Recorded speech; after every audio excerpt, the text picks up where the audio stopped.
Good morning, ladies and gentlemen. I think we should make a start. I introduced myself yesterday already, but just to repeat it, my name is Volker Berghahn. I'm the director of the Institute for the Study of Europe.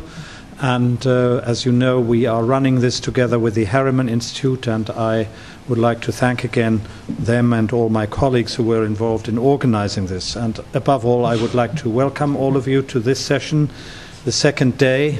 It's wonderful weather, so you have to restrain yourself not to be wanting to go out into the sun. But I tried to explain yesterday already the design of this conference. In other words, that we would not just be looking at the actual events and the latest research on 1956 in Hungary and in Poland. Poland we did yesterday, but also to raise some of the more long-term consequences and the fallout from these events. And I think yesterday already we got onto some very interesting comparative questions, which I hope we'll get back to today.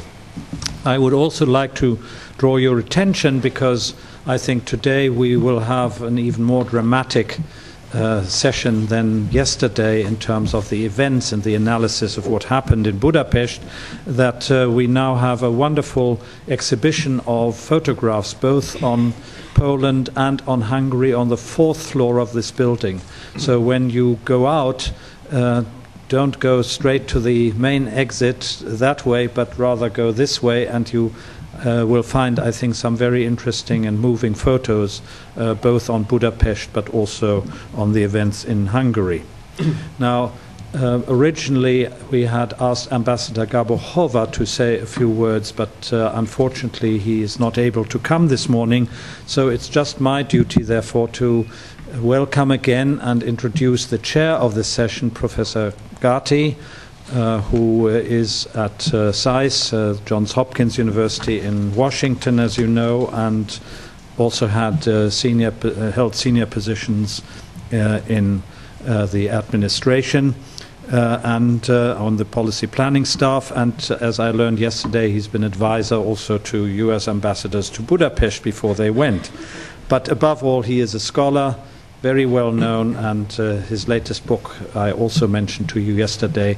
I had been hoping that the publishers would send us a few copies, but they haven't, so unfortunately he can't sign any. At any rate, he is very well known, and I would like to hand over to him straight away.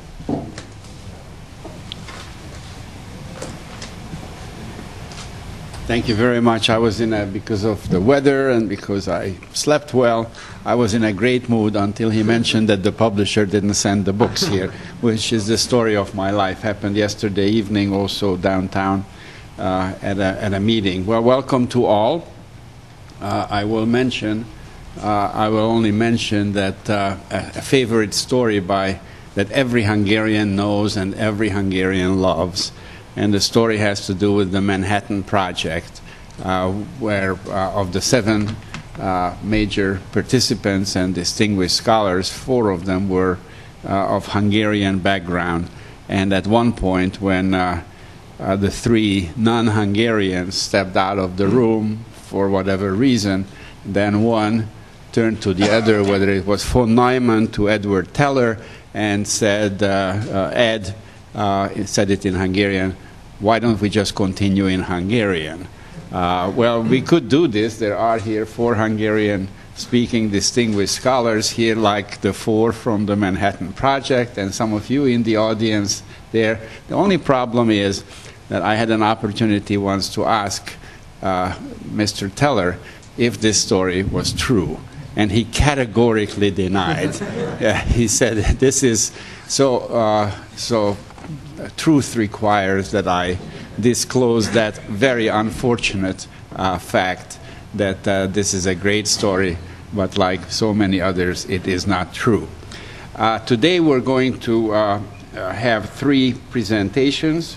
You have the schedule, and I see no reason why I should introduce in any great detail my colleagues and friends on this panel. We're going to start with Csaba Békés of the 1956 Institute in Budapest, and he, like the others, by the way, before, He teaches now here in New York. The others, well, I will say a word about them as well.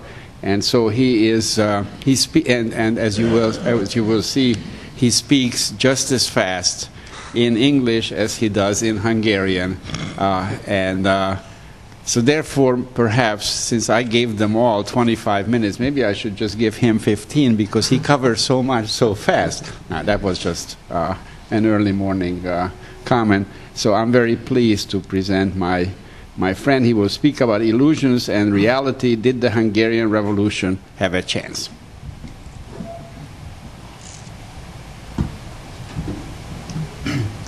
Thank you very much.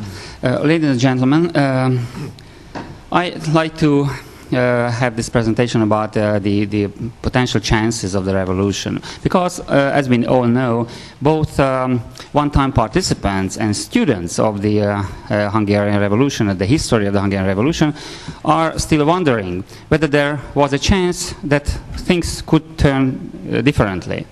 That means everybody is interested in the possibility whether there was a chance for the Hungarian Revolution to be victorious. Especially in Hungary, Hungarian public still is not really able to understand and to recognize that basically now we can say there was no real chance under the international context at the time for the Hungarian Revolution to be victorious, because it was not just the case of the Hungarian Revolution, but no other revolution or revolt or uprising beyond the Iron Curtain within the Soviet Empire could be victorious until the very end of the communist rule in that region in the 1980s.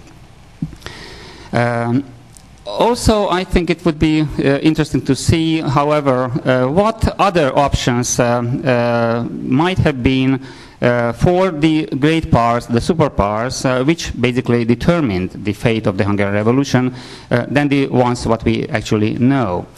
To conclude at the very beginning, actually, on this, I think it would be rather simple to say that basically for both superpowers which determined the case, the Soviet Union and the United States, there was a historical chance to avoid the Hungarian Revolution for happening. So I think, it needs some explanation. So it's not that the Hungarian Revolution could have been turned out differently, but before the outbreak of the revolution, historically there might have been a chance to make all this in a different way for both superpowers.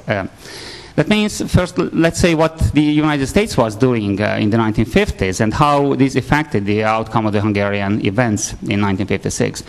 As we all know, there was the liberation propaganda of the Eisenhower administration at the time, and also my colleague Laszlo Bori will talk about this in detail, so I don't have to elaborate on that. But just to make it clear, it was a very irresponsible policy line of the American government, which was never repeated again later, and also did not came as a policy practice before. So it was exactly between 1952 and 1956 when this kind of double-faced policy of the United States was in effect, and that exactly had a very unfortunate effect on the Hungarian events in 1956. Because on the other hand, as we also very well know now, the United States real political line, so the so-called realpolitik of the United States was from 1953 a kind of modus vivendi, trying to find a kind of modus vivendi with the Soviet Union, and even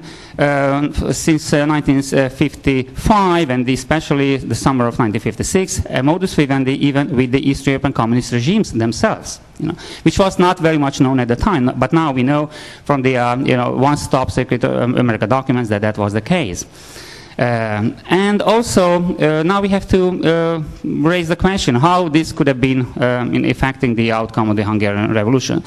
What I mean is, with a more responsible policy, the United States could have, turned and changed their liberation propaganda at least from the summer of 1956.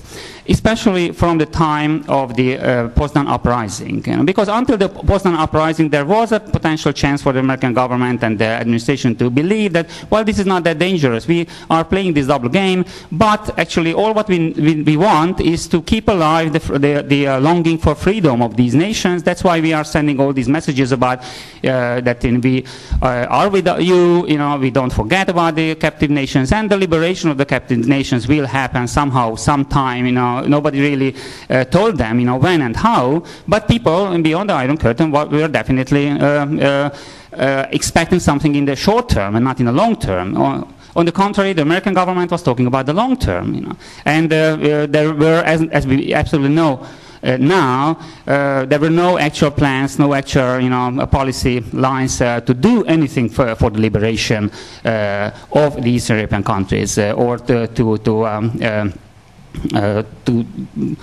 tear them away from the Soviet Empire or to do anything for their actual independence in this period.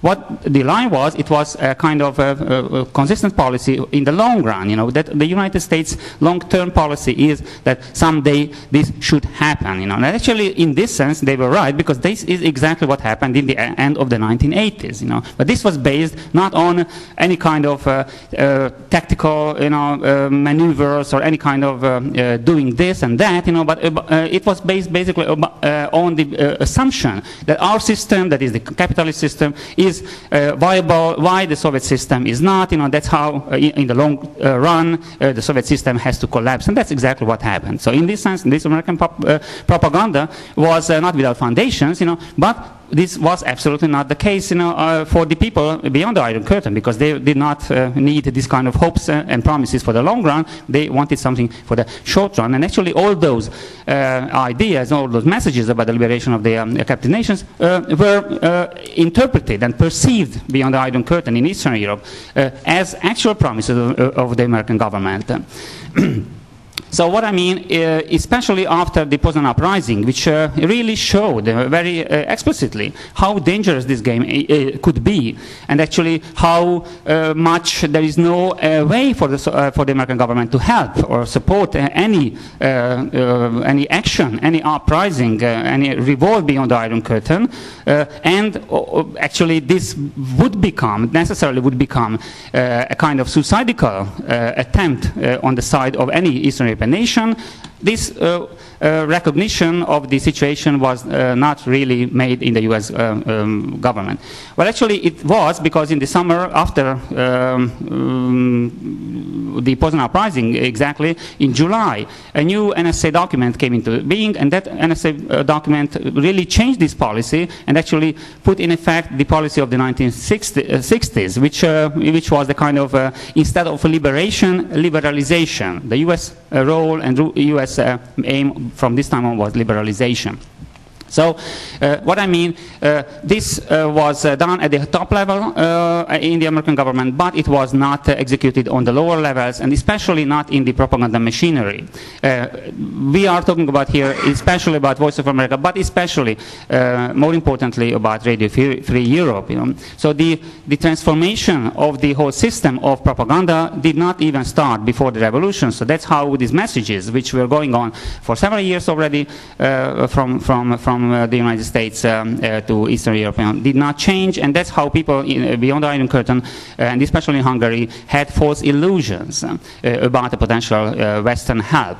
We also know from a public opinion poll taken in a refugee camp in Austria in 1957, February, that 96% of the people who were asked said that they were expecting they had been expecting some kind of Western help, and 77% of those said that help they imagined as a kind of military help from the West.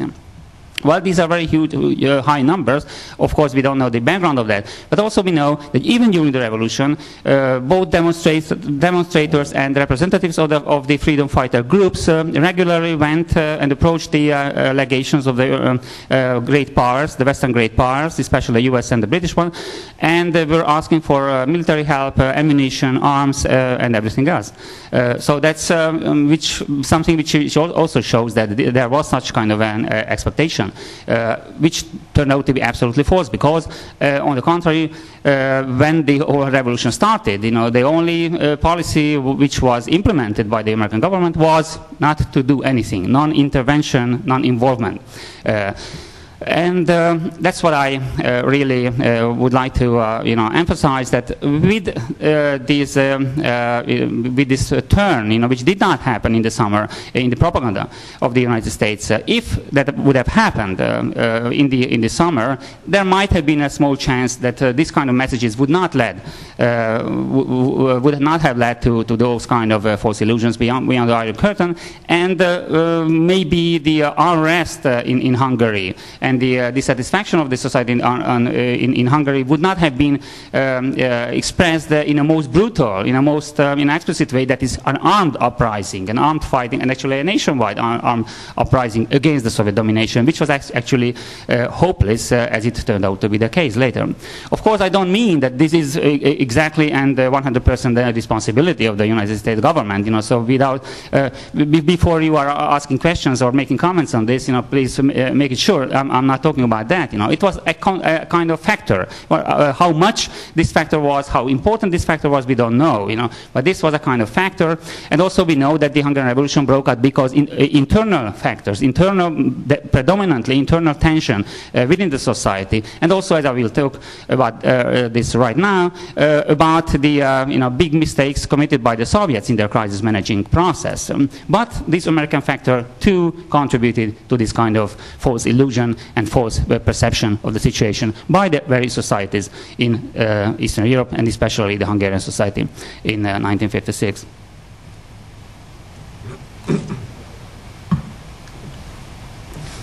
Well, let's see what the Soviets have done in the year 1956.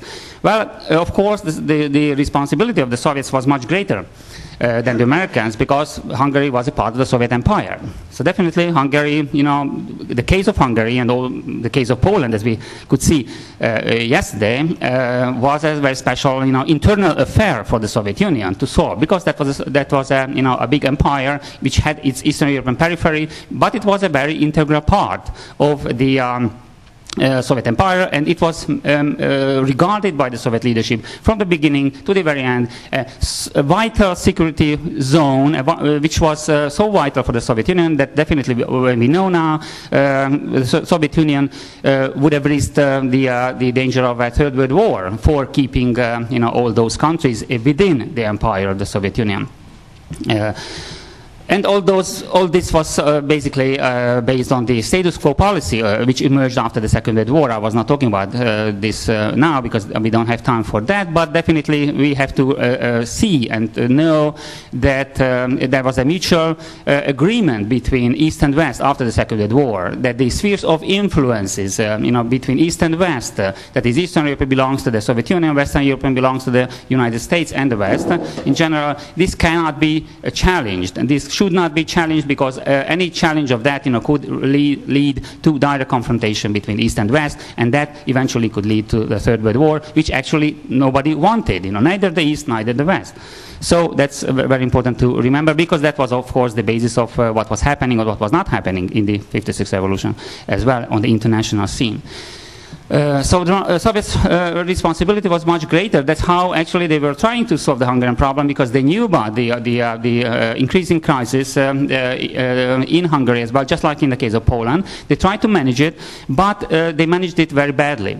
What we know is especially that from now, from a historical perspective, we can see that after the 20th Party Congress, this was a kind of process which was going on, both especially in these two countries, Poland and Hungary, in a very dangerous way for the Soviets, concerning the stability of the political stability of these countries and the stability of the communist regime itself.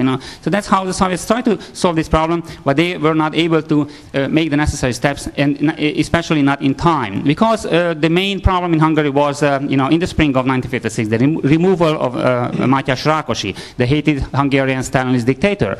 While the Russians, first of all, all, did not do it in time. They should have done it in the spring already. They were wise enough to do this with the Bulgarian hated Stalinist dictator of Chervenkov in April, while they were waiting for this in the case of Hungary until July, and especially Chervenkov was not such a big guy in that sense than Rákosi was. Maybe he was hated in the same way in Bulgaria, but Rákosi's role because of the Reich trial was also a kind of problem which had an international connotation too. That is Tito, because Tito definitely wanted Rákosi to go, and that's something which was also expressed in several ways and several times by Tito to the Soviets, and this was still not enough for the Soviets to make this decision, which was definitely in their interest otherwise. So they were acting against their own interests by not having acting in time. And when they decided to act, that was in mid-July 1956, then what they did was to make another big mistake. They replaced Rákosi with Gerő.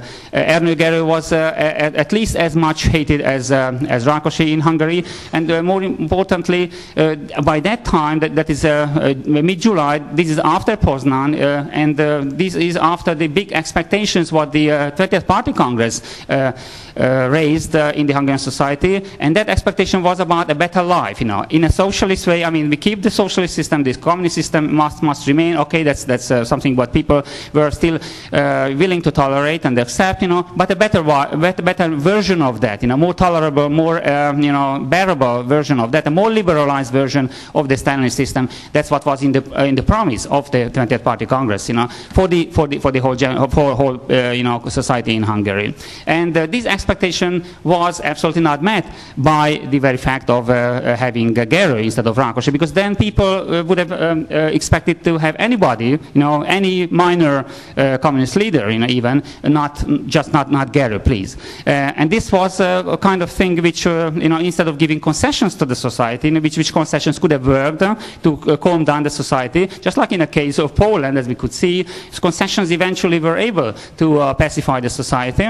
This was not the case in Hungary, but actually the tension was growing ever after Gerő's installation into power, and that was the situation which was even getting graver and graver in the spring, in the autumn of 1956, in September and October. And then the Russians committed the biggest mistake for themselves, on the very first day of the Hungarian Revolution, that is on the 23rd of October. Because, as we know, during the night, they made a decision to intervene militarily in Hungary. This is exactly the case what we were discussing yesterday in the Polish case, where this military intervention was eventually avoided very wisely on the basis of a compromise between the local leadership and the Soviet leadership. But that worked out well, and actually that saved Poland from a military intervention and turned out to be a good case for Poland. Well, except for Poland doesn't have a 56 revolution, a bloody one, a real revolution like Hungary now. But who knows who is more happy about that? Of course, it's a historical question, and Charles Gavis, in his new book, actually is examining this kind of possibilities, and whether a full-fledged revolution which has no chance to succeed is a better thing, than a reform movement which can achieve a lot of other things, which were not achieved earlier. So that's another question which can be discussed later, of course. But basically, what I wanted to say, the Soviets made a very bad decision for themselves because they spoiled the whole thing, afterwards with this military intervention. What do I mean by that? What I claim is that the only chance during the Hungarian Revolution, once it broke out, so from the 23rd of October, the only chance to have a different course of direction during the revolution and the outcome was on that very day. And this decision, this alternative decision, was in the hands of the Soviets, and nobody else was in the position to do things differently. The Soviets were in the position to do it differently because they had the chance to have a police scenario. That police scenario meant at that time not to intervene militarily, wait, have the Hungarian leadership restore order, and that scenario was something which was never tried by the Soviet leadership, whether this would have been working or not. But also now we know from the Malin notes that the best expert of East Central Europe, and especially Hungary, who was Mikoyan, exactly put forward this very proposal. And I call this because of this Mikoyan doctrine, which was very well working in 1981 in Poland, where in a society which was about to explode, a local leader was found, and by local forces they could consolidate the situation according to the Soviet system without outside Soviet intervention. Well, this was the proposal of Mikoyan at that very crucial meeting of the Politburo on the evening of the 23rd of October, and he was alone with this position, and he actually said that we how to say, well, I don't remember the words exactly, but it was something like that. We will spoil the whole thing for ourselves, if we introduce our troops into Hungary. What we should do rather is to put Imre Nagy on the top and ask him to restore order. And if he fails to do so, if he's not successful in doing that, then we can move our troops in anyhow, in 2 days, 3 days, that's not a problem for us. So that was his argument, and this was a very wise thing, and I just don't really have the clue yet, why the Russians did not listen to Mikoyan, because that would have been the only wise thing they should have done at the time. He was voted down. This was not a unanimous decision, though, because he voted against it. So that's how this wise advice was not listened to, and the Soviet troops were sent to Budapest during the night of the 24th. In the early hours of the 24th, they arrived in Budapest. Because all this, when it happened, this turned the whole structure and the whole logic of the events. Until then, it was in the evening of 23rd, it was only nothing more than a small-scale riot in Budapest. Maybe a few hundred people were doing something, even armed fighting was going on at the radio station, but it was not a full-fledged armed fighting yet, which we were experiencing in the later days. So there was a historical chance, perhaps not a big chance, I admit, that by restoring order by local means, with the leadership of Imre Nagy, and together with introducing serious concessions for the society as well, because in such cases people have to be promised something, even if that is a lie. That is much better than not to do anything. So this kind of mentality was a possibility, for the communist leaders to use and to introduce, while they did not use this chance. And after this, the appearance and the introduction of the Soviet troops into Budapest turned the whole events into a direction which, from these small-scale riots, was turned into a nationwide freedom fight. And this was absolutely different, because a nationwide freedom fight was going on from that time on, and this also gave such an impetus to the events, the internal events in the country, that from that time on people were fighting for independence, they were fighting for freedom, for kind of full-fledged democracies, for something which was absolutely out of the question a few weeks earlier, but now people just started to believe in the unbelievable, and also now, from this time on, even though concessions were given to them, because the Soviets were trying to use a combination of political and military means, but all those concessions from now on were perceived by the society as weakness of the Soviets and weakness of the local Hungarian government. And then people just started to demand more and more, believing that in the end they would be able to achieve full freedom. Thank you. So that's what I actually would like to discuss in that perspective, because I think from that time on there was no way of finding a political solution in Hungary. From that time on, it was not so much the question of the local actors, that is the fighters, that is the prime minister or the government or the party leadership. From that time on, it became a revolution, and it became a real spontaneous revolution. And in revolutions, logic, rationality does not work. That's the problem, because in reform movements, you can use those terms and you can use those means, and really they can or possibly could work. But in revolutions, they do not, and that was exactly the case of the Hungarian Revolution. I don't have more time to go into details on that, but just one comment on the very nature of the Hungarian Revolution, which is also something which is even today debated in Hungary, but my position is very clear. This was an anti-communist revolution. This was a democratic revolution in that way, that it started somewhere and it was leading to a certain point, and that certain point which was never achieved because of the Soviet intervention, but which point definitely would have been achieved in a few weeks' time, that was full democracy. That is, a kind of transformation took place, a political transformation from dictatorship to a parliamentary democracy, which took place in Hungary in 1988-89, in almost 2 years. This exactly happened in Hungary in 2 weeks. Of course, I have no time to go into details on that, but believe me, I studied very thoroughly the history of both transformations, both processes, and they are very similar. Even though on the surface, the outlook of them are absolutely different. Of course, one is a bloody revolution, the other is a very peaceful process, but the substance is exactly the same, because now we know there was no third road. A lot of people at the time could believe there was a third road, but now we historians have to tell there was not such a thing. So there was no way to find a third road between the two, dictatorship and democracy. So that definitely was the case in Hungary as well. And to conclude, so the Russians, after all this, when they realized all this process by the 31st of October, the Hungarian communist regime was really in a mortal danger, because by the time Russians actually came into Hungary on the 4th of November, Hungary was no more a communist country.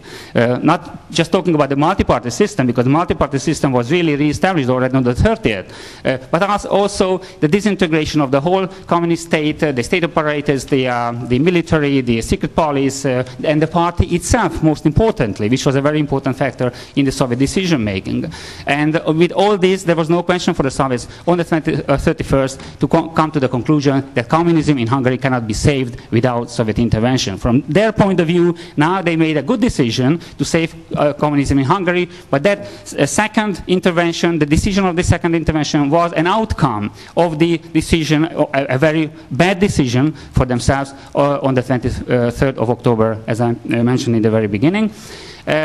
And just one last comment on the very crucial issue which was mentioned yesterday as well, and will be a topic here too. I think at this discussion about the very mysterious and puzzling decision of the leadership, of the Soviet leadership on the 30th of October, whereby they were willing to withdraw troops from Hungary. They made a unanimous decision on the 30th of October about the possible withdrawal of troops from Hungary, because it's also very important. It's not about a decision to withdraw, because many people interpret it that way.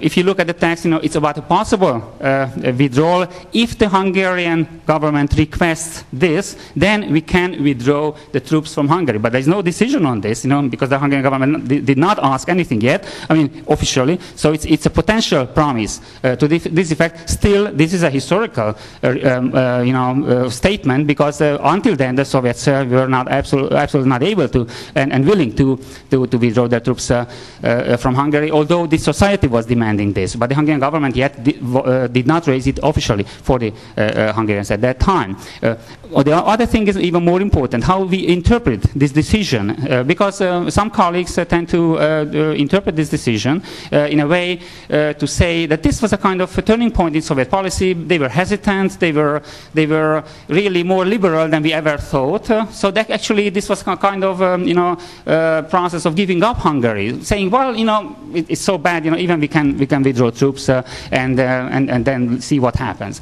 It was not like that, because if you look again into the Mali notes carefully, not only this section but all the other sections as well, and you combine all this with all the knowledge what we know about the whole context of the Hungarian Revolution and the Polish crisis as well, and many other things, and the whole thinking of the Soviet leadership, then you will find that it was absolutely out of the question. It was not about giving up Hungary. It was the last concession, the ultimate concession, what the Soviet government was willing to give to the Hungarian government, the Nagy Imre government, so that the Imre government could consolidate the situation by political means in the country on the basis of two preconditions: keeping the communist system and keeping Hungary within the Soviet Empire, Soviet alliance system, that is the Warsaw Pact. That were the very clear preconditions, which were also then mentioned in the same declaration of the Soviet Communist, the Soviet government, which was accepted on the same day, the so-called government declaration of the Soviet Union on the relations with the Eastern European countries. And this also set the limits of Soviet tolerance very clearly for whoever wanted to look at that document in that way. So while many people were interpreting that document as the Soviets violated their very promise a few days earlier about a new relationship with the Soviet socialist states, whatever, and this was by many people interpreted as, well, this was definitely a violation. Actually, this was a fake promise, because now we can see what the Russians are doing. Well, also we can say, no, unfortunately we have to admit the Russians were in line. I mean, their decision on the 4th of November was in line with their promise, because their promise was not about letting any member of the or any member of the communist bloc go away, but it was about how to keep them in the alliance system in a new way, in a different relationship maybe, but that was about socialist states.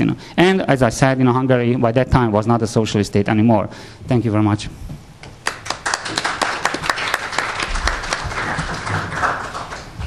Yeah, thank you very much. I neglected to mention that Dr. Békés is a professor at NYU this year. A second presentation on the international aspects of the Hungarian crisis will be given by Dr. László Borhi, who was a visiting professor at Indiana University, I believe, last year. And we are pleased to have him here. In the program, he is identified as a member of the 1956 Institute. In point of fact, he is at the Institute of History of the Hungarian Academy of Sciences and has written extensively on the topic of the US and Hungary in 1956. Mr. Chairman, dear colleagues, ladies and gentlemen, let me first thank you for this opportunity to be able to give you this presentation today. And my responsibility is great, because unless I finish in 25 minutes, you will not be able to go out for coffee. So I'll do my best to sum up my arguments in that period of time. Now, histories of international relations are usually narratives of confrontation between great powers. And in such a way, scholarship basically reflects the realities of the distribution of power in the real world. Hence, the real history of 1956 is usually lost in the grand narratives of the Cold War. Even if they do write about it, they basically get everything wrong. But I would like to argue and to illustrate this argument in my presentation that sometimes the small power perspective, the small country perspective, can actually add important contributions to our understanding of the greater picture. And in this instance, the American response to the crisis in Hungary in 1956 can actually reveal the deeper motivations of the United States in the broader context of the Cold War. Now, I summed up my argument in a number of points. And the fourth point I would like to make, and this is basically a response to Hungarian discourse on 1956, where they deplore the fact that the United States did nothing to help the Hungarians, and the standard argument is that, well, we were not important enough. But this is completely counteracted by the available sources. I mean, if you go into the archives, you will see that time and time again, the National Security Council and the State Department reaffirms that in the broader context of American policy towards the Soviet Union and Eastern Europe, the liberation of Eastern Europe is a fundamental importance of American foreign policy, and this idea was actually reaffirmed by the National Security Council in the summer of 1956. And in actual fact, on the 26th of October, John Foster Dulles expressed that the Hungarian crisis is the most important challenge to Soviet power to date. And in fact, the reason why the Americans attached such great importance to the rollback of Soviet power is because it was thought to extend Soviet power into the heart of Europe. So basically, Soviet presence in Eastern Europe was regarded to be as a security challenge to the United States and its allies in Western Europe.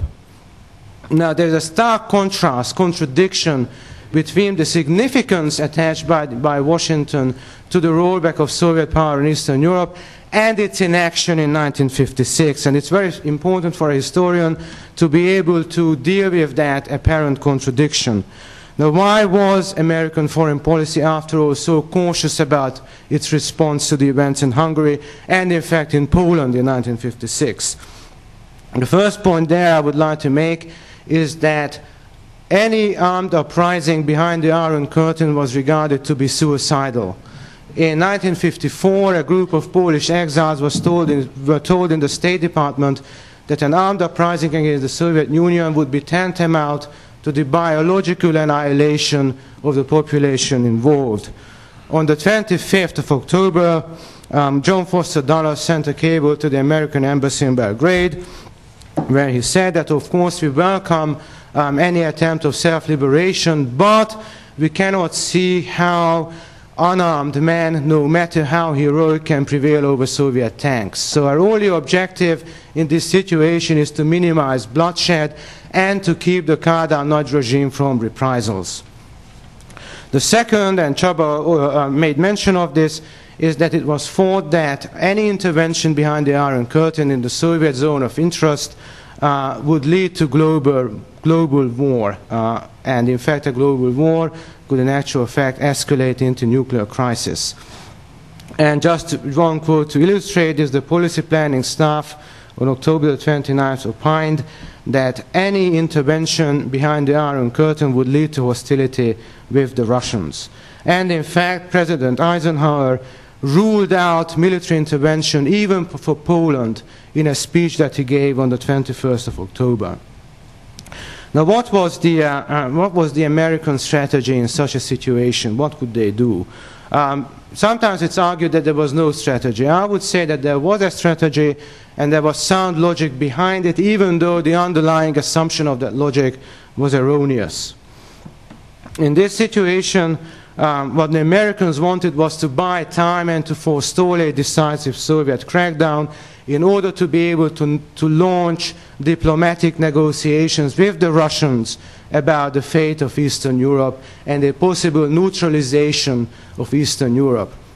As I say, the underlying assumption behind this was that it was believed that the Soviets occupied Eastern Europe because of security concerns. And if that were true, they offered security guarantees to the Russians. Perhaps Moscow might be induced to pull back from its zone of influence in Eastern Europe. And in fact, the idea, and Csaba has written about this as well in great length, the idea behind John Foster Dulles' speech on October the 27th was not to give a carte blanche, that's the standard explanation to the Soviets, that we're not interested in your fate. Exactly the opposite. I mean, the internal documents about the discussions leading up to this talk make it clear that what they wanted to do was to convey to the Russians that you don't need to hurry. There's time for a political solution because we will not abuse the situation and not take advantage of what's going on behind the Iron Curtain to our own advantage. So you can wait and there's a chance for a political solution. And in fact, on October the 26th, the National Security Council resolved that negotiations can be started with the Russians about neutralization in Eastern Europe, and that decision was reiterated on the 31st of October, saying that we can, President Eisenhower can offer the Soviets mutual troop withdrawal in Europe in return for neutralization, but we now know that in actual fact it was too late, because on the very same day the Soviet Union decided to crack down on Hungary, and unfortunately we have no time to go into this, but I think that one of the crucial reasons for this abrupt decision was that the fact that on October the 31st the British and the French began the bombing of Egypt. Now, my next point are the causes of inaction. The standard explanation, a not very important one, is the failure of intelligence. It's a standard explanation. There was no time to prepare for crisis. In fact, even in the summer of 1956, CIA, NIE opined that an armed uprising behind the Iron Curtain was out of the question. The Americans were not the only ones who thought that it was impossible. The French Foreign Ministry expressed the same opinion round about the same time. Now, Professor Gatti made mention of this yesterday, that Imre Nagy's image in Washington, unfortunately, was exceedingly poor. In fact, the prevailing opinion in Washington was that his reforms were sham reforms and failed to placate the Hungarian nation. Now, unfortunately, Imre Nagy had his own role in his hostile vision in Washington, because in the time when he was Prime Minister, he refused to make even symbolic gestures to alleviate the absolutely hostile relationship between Hungary and the US. And I think I can safely argue that throughout this period after 1948, Hungarian relations with the US were worse than any relationship behind the Iron Curtain. The next one, the standard argument, is that Suez distracted attention away from Hungary. Hungary was not important enough, Suez was. But John Foster Dulles said on the 31st of October that we cannot allow Suez to distract our attention away from Hungary. So it's a crucial quote, and I don't think that Suez at that particular moment was more important, was more urgent, because on November the 1st, the prevailing opinion in Washington was that the Hungarians have succeeded on their own.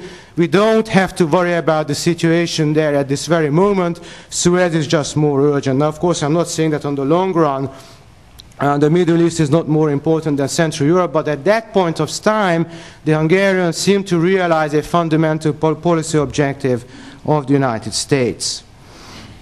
And the crucial reason, though, for inaction is the fear of escalation.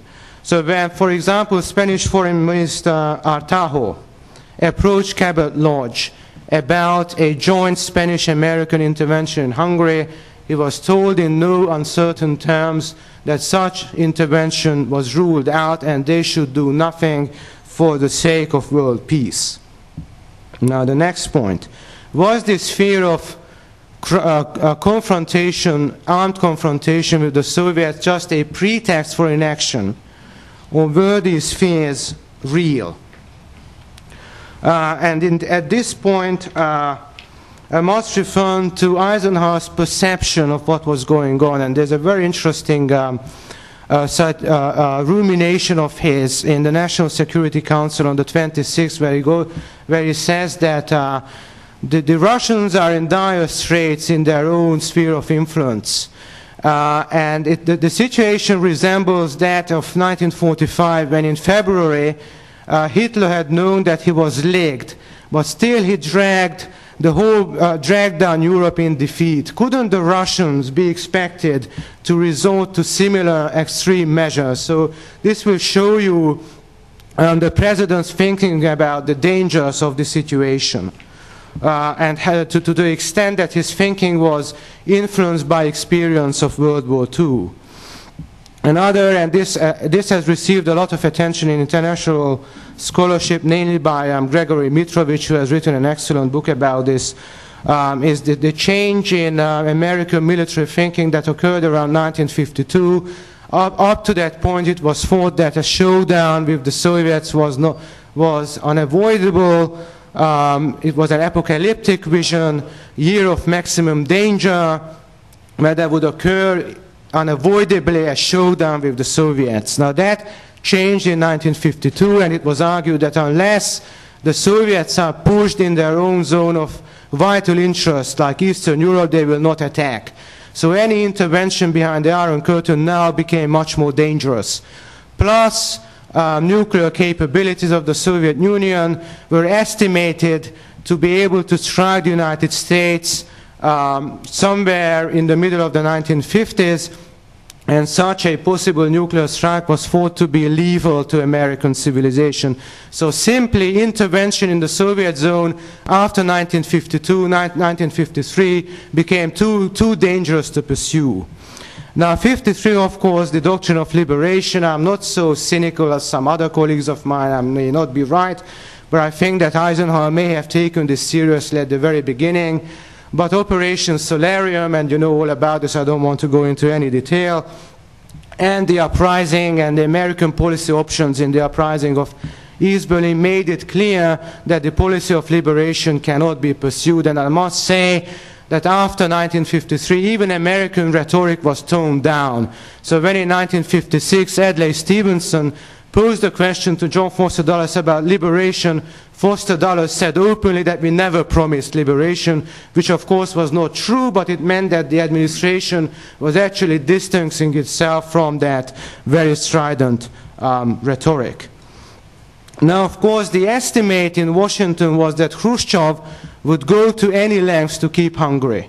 And that estimate turned out to be correct, because this is what Khrushchev actually told Tito. He told Tito that I will do anything to keep Hungary in the Soviet bloc. And Eisenhower's fears of nuclear escalation, I mean, he understood Soviet military superiority in his own sphere of influence in Eastern Europe. And any conflict with the Soviets, he understood that it would go nuclear, because there's nothing the Americans could do to contain the Soviets but to escalate it into a nuclear war. It would be an American decision. In fact, Mark Trachtenberg has argued that he even delegated the power to launch a tactical strike on the Soviets if they should attack to the NATO commander-in-chief. So there's a real fear of nuclear escalation there. Now, what about alliances? Because few people pose the question, did the US have actually allies in pursuing a more powerful politics vis-à-vis Eastern Europe in 1956? And the answer is a resounding no. I mean, the prevailing British opinion was that the success of the Hungarian Revolution was counterproductive to British interests, because what would happen? The Soviets would get out of Eastern Europe, there would be anarchy, the nationalistic, ethnically motivated conflicts of Eastern Europe would reappear, and the German hegemony would resurge in Eastern Europe. So it would be a much worse situation. So the communists are really nasty. It's not a nice system, but if I look at the concept of stability, it's much better than the success of the Hungarian Revolution. And I must say that this was the prevailing idea in London, even in 1989, 1990, I must say. And I have records to prove this position. And the French position was basically the same. Now, what about China? We know that it supported Soviet intervention. India, again, is very interesting. When on November the 9th, the Americans asked Nehru to have India support the American motion against the Soviets, Nehru claimed that he failed to understand the situation in Hungary. So basically, the Americans had no support. Now, how would American troops get to Hungary? There's no way, because the Austrians considered even the presence of Hungarian refugees in Austria as a security challenge, and they asked the Americans to get the Hungarian refugees out of Austria as quickly as possible. Czechoslovakia or Yugoslavia, of course, out of the question, and this has to be understood now. The following point, what are the lessons of basically of 1956? One is neutrality as an option in European politics was ruled out. We know that Cabot Lodge refused to discuss Hungarian neutrality in the Security Council, and he says for obvious reasons. Now, he didn't say what those obvious reasons were, but we can speculate. One, that he was afraid that the idea of neutrality would catch on in NATO, particularly in Scandinavia, plus he didn't want the German question to be raised. The German neutrality on a unified basis was, of course, anathema to American foreign policy. There's no way they wanted that to be discussed. And so this choice of neutrality basically seems to have disappeared from European politics for good. The second lesson concerns nuclear politics. It turns out that the Soviet Union's inferior nuclear force determined America's far superior nuclear arsenal.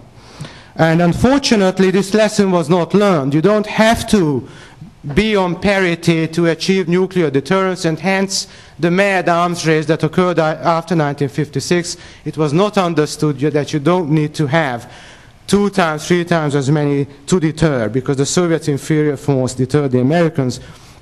And the second lesson is that it turned out that the nuclear armaments do not yield positive results in foreign policy. I mean, even if the Americans enjoyed superiority, it had no positive yield. It did not get them the results they wanted behind the Iron Curtain, and that lesson, unfortunately, was not learned either. So paradoxically, 1956 strengthened the Soviet hold on Eastern Europe, and that's a sad paradox. And the last point I want to make is about RFE. Now, American policy is usually praised for its prudence in handling the crisis. That's the standard. H.W. Brands has written that Eisenhower swallowed a minor diplomatic defeat in order to avoid a larger catastrophe. So I have few problems with that argument. But we talked a bit about RFE today, but my opinion is somewhat more dark on that chapter, because we now know that RFE broadcasts actually incited not only the Hungarian insurgents to fight the Soviets in the hope of success, which was in direct contrast to what Dulles thought about it, but it also incited the regular Hungarian army to fight the Soviets, even giving tactical advice based on the Serbian experience in World War II. Now, how can you compare Hungary to Serbia? There's no way. It's absolutely a nonsense. And this kind of broadcasting was going on and on and on. Now, of course, you can argue that the people in RFE, the people in Munich, were pushing their own agenda.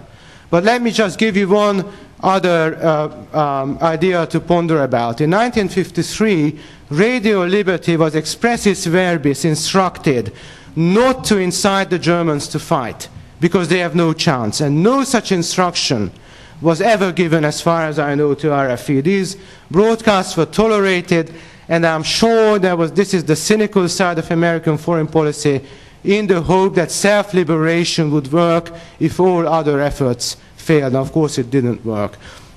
But the positive yield, and this has also been mentioned, was a diametric change in US foreign policy vis-à-vis Eastern Europe after 1956, and we have no time to talk about this, which was far more successful than the type of politics isolating Eastern Europe, inciting them against the so-called communist masters had been prior to 1956. Thank you very much.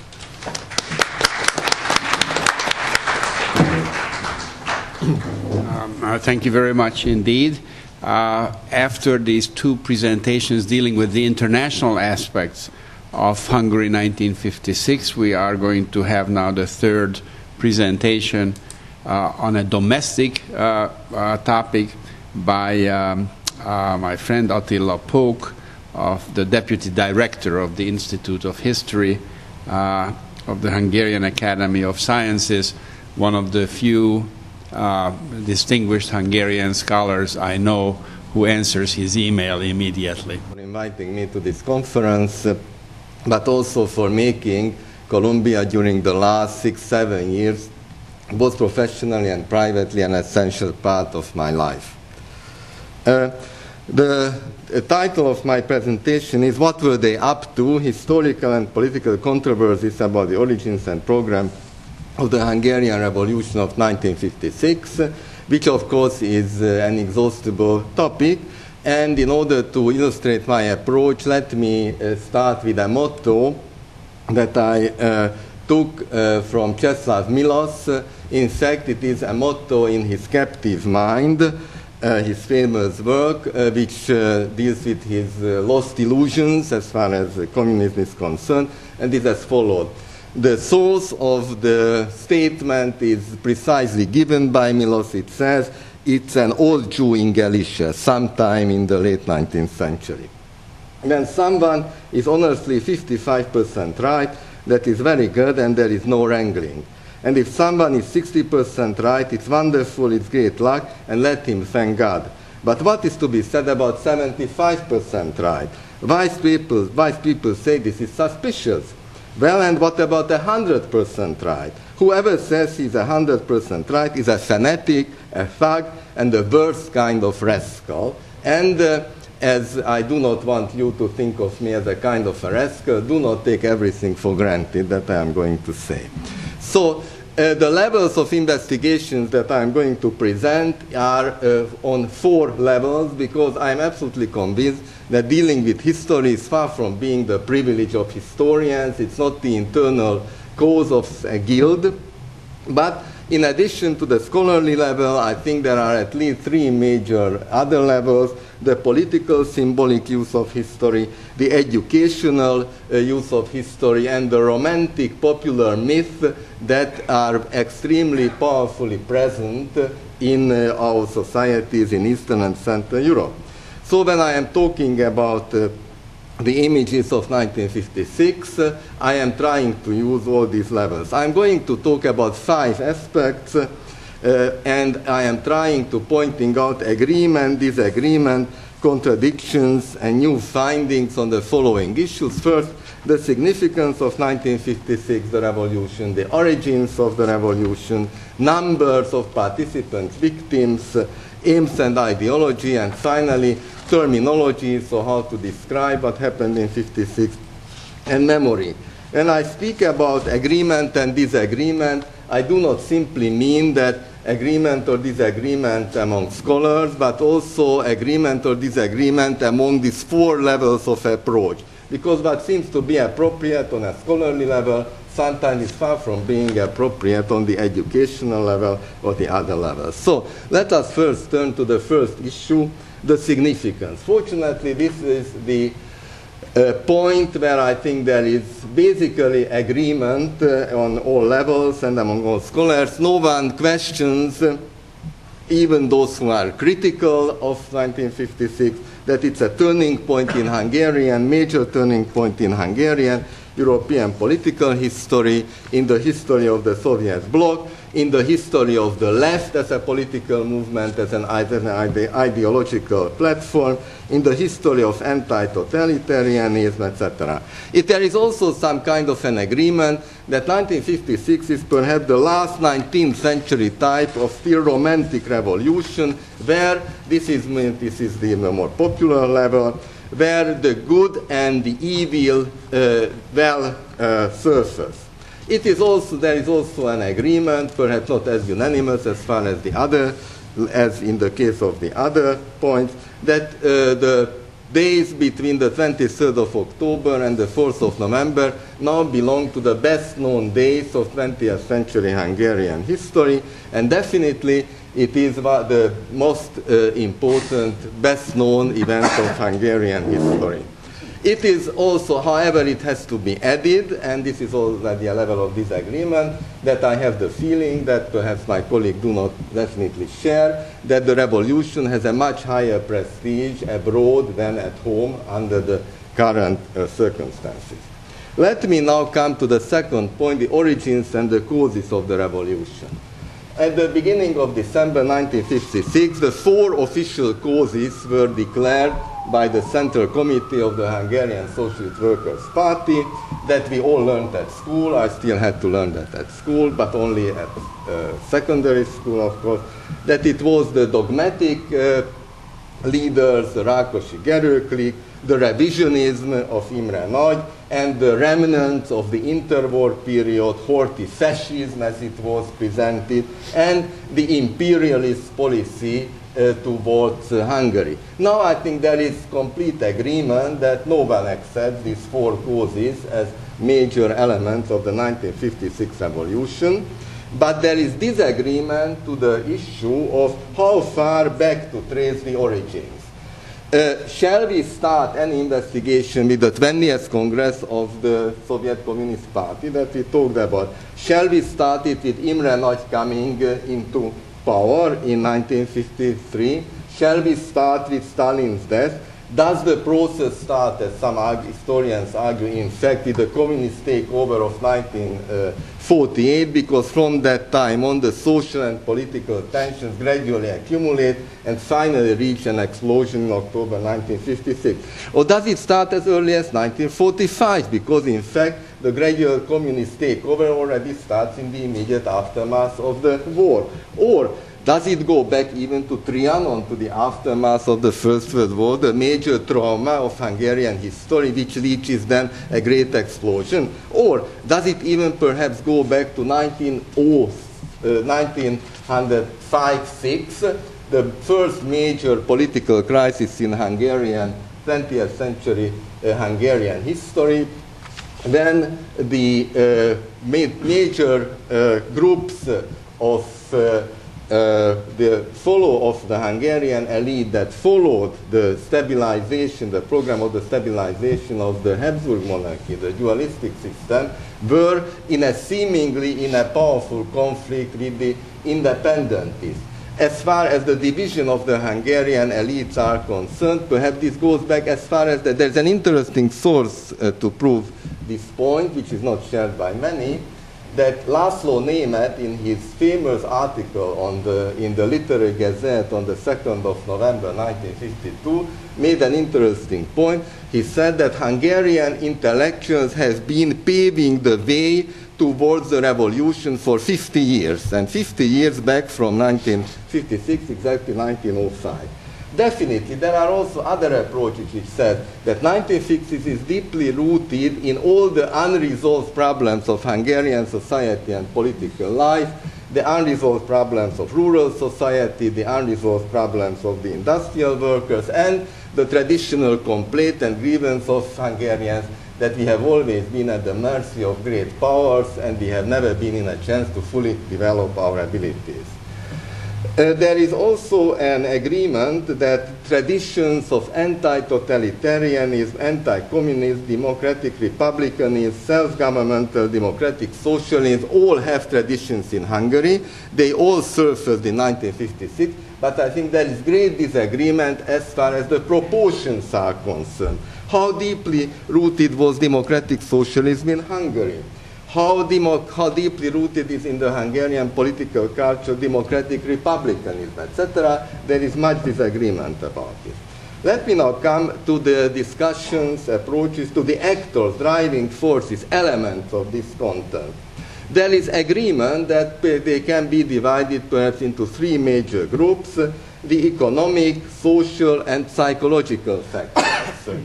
Nobody denies the significance of any of these factors, but now there is a dominant view that the revolution is less based, the inspiration of the participants of the revolution is much less based on economic factors, on economic dissatisfaction, all the consequences of forced modernization. But there is a very important psychological element in that the communist ideological and political terror, in fact, insulted, humiliated nearly all layers of Hungarian society.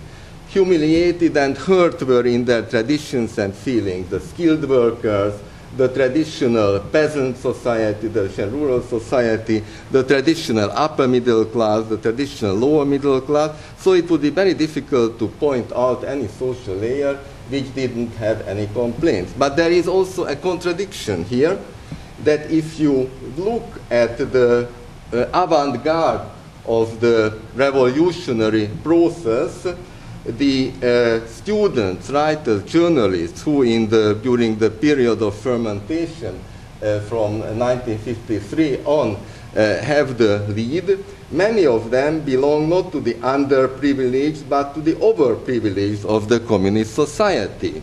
They were students who, during the previous social system, would have never had a chance to be admitted to university. Many of these writers who became passionate revolutionists had a standard of life which was far beyond the average level of the society. Still, the revolt of the mind played a very important role. Minds of those who, in a way, belong to this privileged group, but which felt itself being endangered by the Rákosi type of political platform. And double speech, the fear and hate officially incited by the political elite, the Rákosi type of political elite led to resistance on behalf of nearly all social layers. So therefore, much more the psychological elements than the economic elements are pointed out. It is also quite interesting that as far as living conditions were concerned, there was a kind of an improvement between 1953 and 1955. There was some decline from the summer of 1955 on, but definitely it was not so much economic sectors, but the weakening of the terror on the one hand. It is interesting that this issue was brought up several times also yesterday, that when a kind of a dictatorial society is trying to reform itself, then this is the greatest threat to its security. The armed forces were also falling apart, so exactly during this period, it was the weakening of the terror, not the strengthening of the terror, which gave way to the revolutionary process. This takes me over to the third issue that I should like to tackle, and that is the numbers of participants and other aspects of the revolution. I think here there are a great number of new findings. There is one point about which there is nearly unanimous agreement, that we cannot speak about two sides of any barricade during 1956. So basically it's a real popular uprising in the literary sense of the word. There is no civil war. Still, I found some references among younger intellectuals and politicians' statements now on the current anniversary, which do not fully accept this, that argue that there were some divisions within the South. Even I found a reference to a civil war, but this is far from being an accepted view among Hungarian historians and among approaches on the other levels that I mentioned. Now, there are interesting estimates about the number of active fighters with arms in their hands during the revolutionary days. The standard number that Karcsi also uses is 15,000, but now some investigations, and do not want to burden you with names, come up with estimates from 2,500 to over 15,000. It is quite interesting as far as the all armed participants are concerned. There is also substantial research into the social composition of the armed participants. It is basically accepted that the average age might be about 25. There is an estimate that a number of historians come up with that, perhaps 20% of the people who went out to fight might have come from the ranks of common criminals, but the number might be smaller. There is more or less unanimous agreement that there was practically no one who would have favored among the art participants a return to the interwar period, to the Horthy regime. There were no fascists among them, but they were dominantly fanatic and educated lads who in a nearly romantic drive were participating in the struggles. Now, this is the armed participants, but of course the number of people participating in the whole process is of course much, much, much larger. Hundreds of thousands of people demonstrating, mainly in Budapest, but also we know more and more about the developments in the countryside. It is also an interesting issue, the civilian loss, the number of people who died as a result of the revolutionary process. The estimates that I found, again, range between 2,500 and 3,700, which the latter number, the 3,700, includes also the victims of the volley firings of the several terrible tragedies, where the death toll is estimated only of this volley firing about 350. Now, out of the civilian loss, the estimate is that Budapest has the lead with about, not about, but there is an exact number given by a number of historians, 1,945, so slightly under 2,000, but definitely the bulk of the victims comes from Budapest. The total number of people wounded is estimated at about 20,000, but it is also very interesting that as far as the death cases and the number of people hurt in other ways, so that doesn't, of course, stop with November the 4th, but we also have a substantial toll also after November the 4th, especially during the week following November the 4th.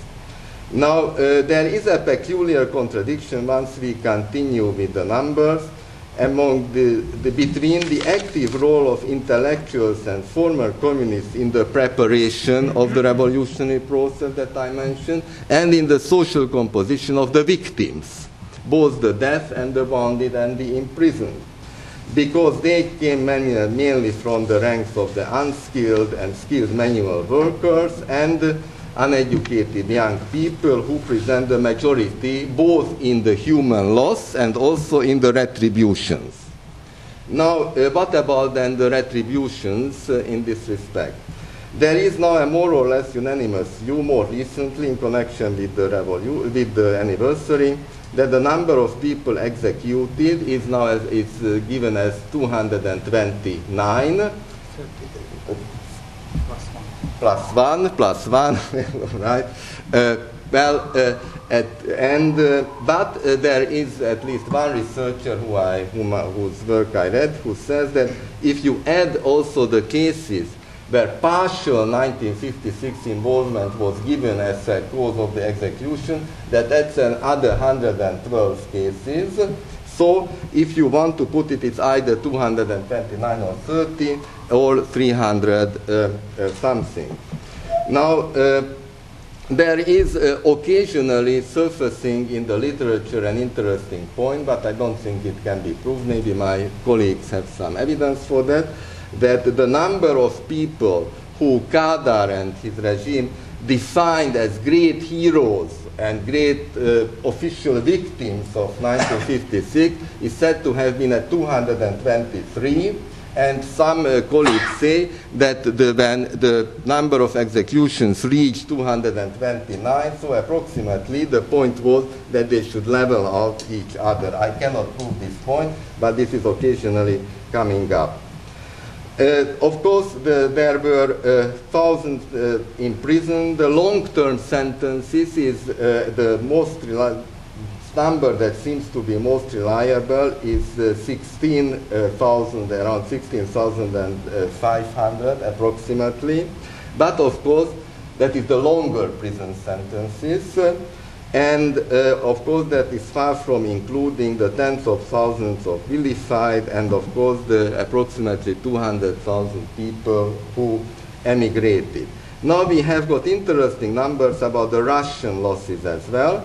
So if you look at the Russian numbers of the invading forces, which was the 4th November, there is again a unanimous approach that it was around 60,000, including consisting of about 7,400 officers and the rest the others. 670 died, 1,500 wounded, and 51 disappeared. Now, if you look at the losses of the government forces, official government forces, the numbers most frequently given, about 7,500.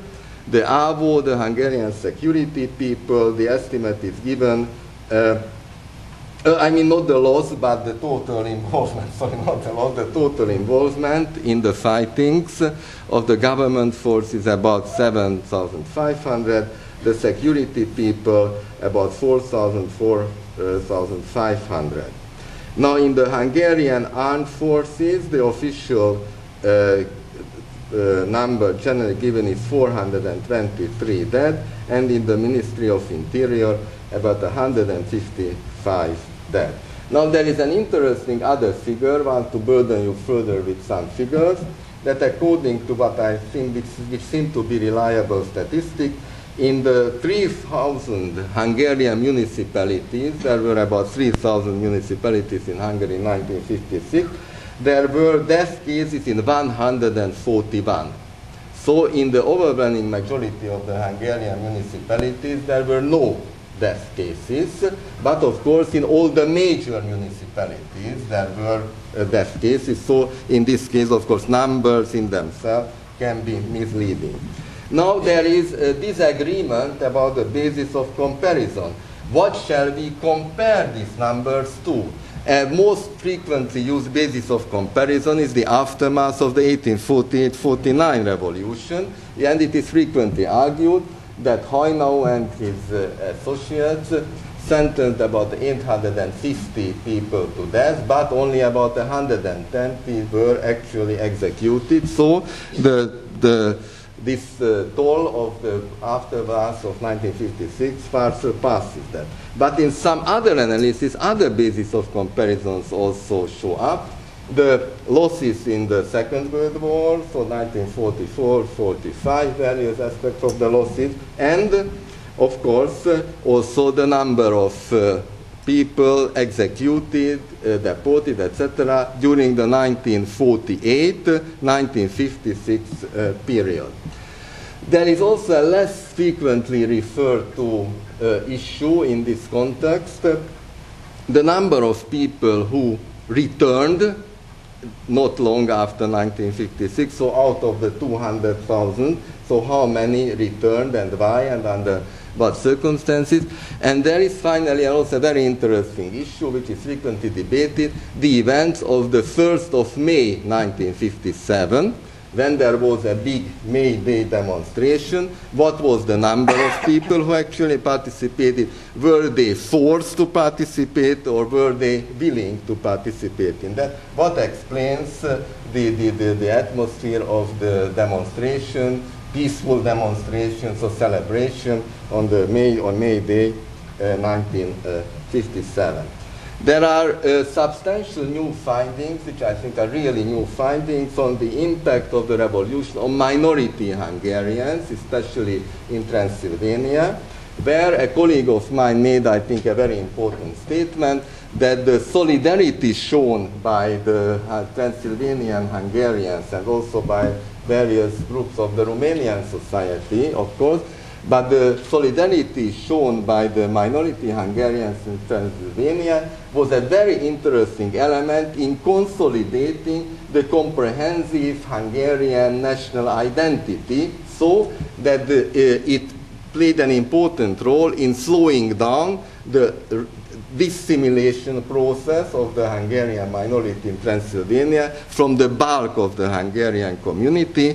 It was considered to be a major common experience of all Hungarians, which strengthened the collective identity of Hungarians in the Carpathian Basin.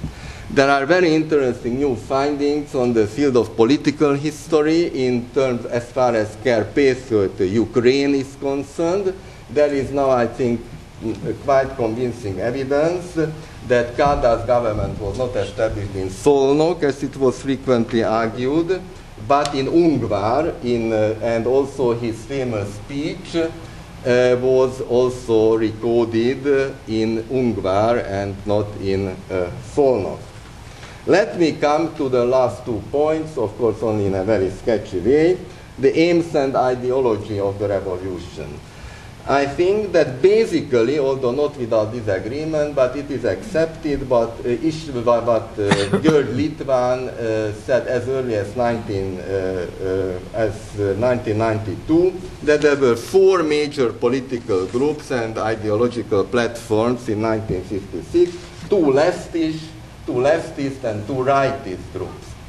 In Reform Socialism of Imre Nagy being the first leftist, the National Democratic tendencies are the second leftist tendency, where István Bibó is of course the best known name, and the 2 rightist groups are the Christian Conservative group, where Mindszenty's name is the best known, but perhaps the most remarkable debates concern the relationship between 2 rightist groups, the Mindszenty type of Christian conservative and the extreme right. Is there a blurred or a substantial distinctive difference between the 2? I think we can fully accept Litván's view, who says the major difference between the extreme right wing and the conservative is that the extreme right wing didn't accept the existence of the left at all. So didn't accept it as a potential rival or competitor, but totally refused any contact and cooperation with it. It is in this context that one issue has to be mentioned, the problem of anti-Semitism, anti-Jewish issues. In 1956, there is a more or less unanimous view that it didn't play an important role of the revolution, but more recently, Eva Standeitsky, a colleague of mine, wrote a very interesting article about a pogrom in Miskolc on the 27th of October, which is an interesting issue because the reason for that definitely was not that the number of Jews being there, because that is one of the parts where there were no survivors, but the certain tradition going back to the aftermath of 1945, when in times of crisis, the anti-Semitic feeling comes up. There were 2 victims, according to Eva's research at that point. Now, there is agreement about the fundamental aim of the revolution being independence and pluralist democracy, but again, there is a disagreement, I think a powerful disagreement about the character of the dominant program.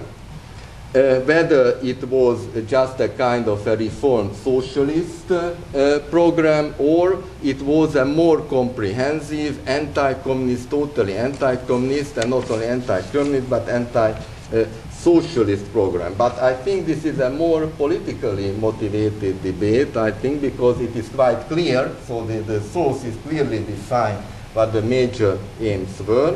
However, I think the most new findings refer to what was going on in the municipalities, not in the major towns, but in the smaller municipalities. A number of researchers are pointing out that perhaps it's not so much the radical fighting which deserved the most attention in the course of the revolutionary process in 1956, but the spontaneous reorganization of local societies within a very short time, where within 10 days or so, 2,100 workers' councils with 28,000 members were created, and several 10,000 citizens participated in the local revolutionary committees. New community forms emerged. It was this phenomenon that also attracted the attention of a number of Western observers. The best known comment in this regard is that of Hannah Arendt, whose 100th anniversary we are now just commemorating. Hannah Arendt said, and this is now I think a very important issue today in the research, that I quote, "The councils were born exclusively of the actions and spontaneous demands of the people, and they were not deduced from an ideology. The voice of the people has been heard, unaltered by the shouts of the mob and unstifled by the bureaucracies of the parties." Now I think it is this aspect of the revolution which in the new research deserves more and more attention. Let me finally come to the terminology and the memory of the revolution. Of course, there is a great disagreement about continuities and discontinuities in the discussion. Was there a former critical approach to 1956 occasionally pointed out that there were attempts to go back to the interwar period during the revolution. The dominant view totally refutes this. But I think the more current debate is to what an extent 1956 fits into the preparatory process of 1989. So does it have a reform socialist, reform communist element? So basically, what the reform socialists, communists were doing, including members of the named government in 1988-89, is that in fact a implementation of the aims of 1956, or just the opposite, as the other camp says? They were doing exactly the opposite. They were trying to preserve the worst traditions of communism, but they failed in their effort because the anti-communist heirs to the heritage of intellectual and political heritage of 1956 succeeded in terminating the communist regime that the reformed communists wanted to save. So in fact, both in the present political confrontation, references are made to the heritage of 1956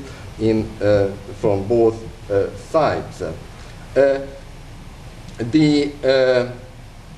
On his speech on the 26th of October this year, on the 50th anniversary, László Sólyom, our head of state, commemorating the worst volifier in Mosonmagyaróvár, said that 1956 was either a revolution or a counter-revolution. There is no other approach, and we all know the right answer. And those who have ever presented the process as not the greatest tradition of Hungarian history have in fact no place under the present circumstances. That was at least the message. So it is a very important issue. Let me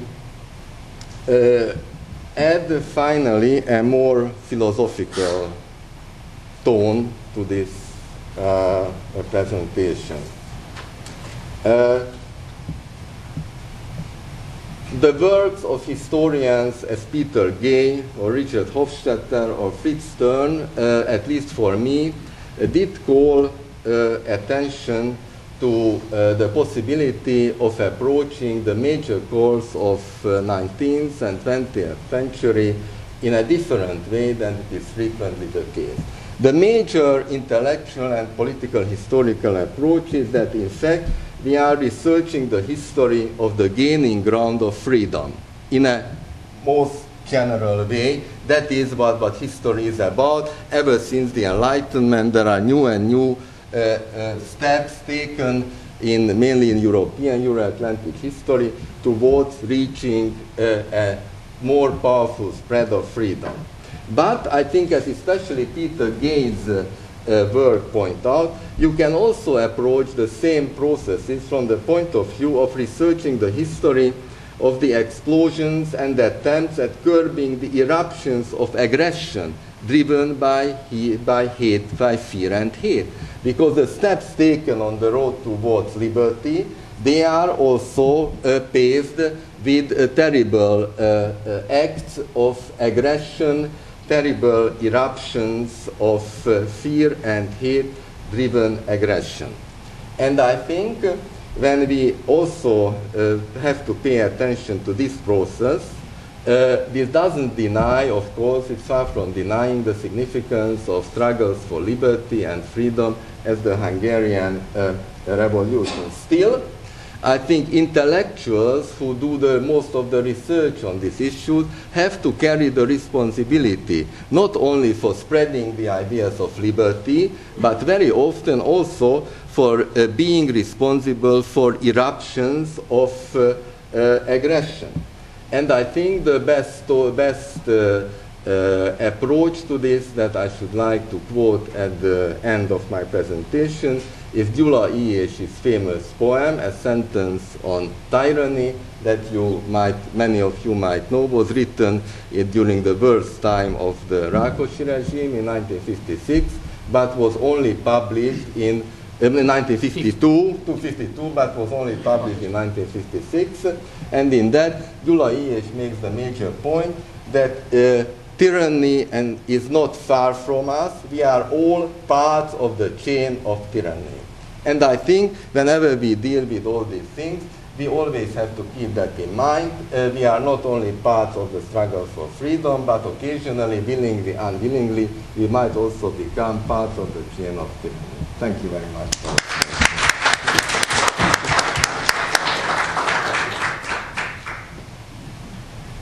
Thank you very much for this comprehensive statement, and I neglected to mention that Professor Polk has taught here for many years and, of course, is very well known to you.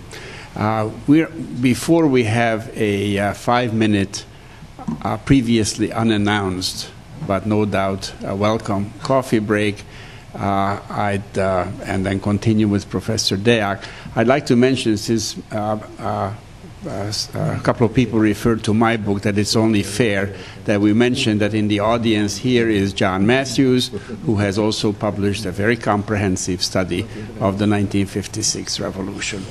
I'd like to welcome you all back. We're going to continue right away. I don't think our next speaker needs much introduction. István Deák is a long-time member of the Columbia University faculty, and he has served the, I guess what used to be called the East Central European Institute, or the Institute on East Central Europe, in the great tradition of Philip Mosley and Henry Roberts. And we're not discussing scholarly work and contributions here, but let me mention that just last year, in the Slavic East European field, he received the highest award from the American Association for the Advancement of Slavic Studies. Professor Deák. Thank you very much. I will try to talk into the microphone because apparently this is often a problem. I'm very grateful to our speakers and to all the speakers. That I've learned so much during these days that I'm quite amazed by all this. I think that this is really a very good conference, which unfortunately we are close to bringing to an end. Thanks to the extraordinary effort of those gentlemen who are sitting next to me and to others, we really know infinitely more about the Hungarian Revolution than 10 years, 20 years ago.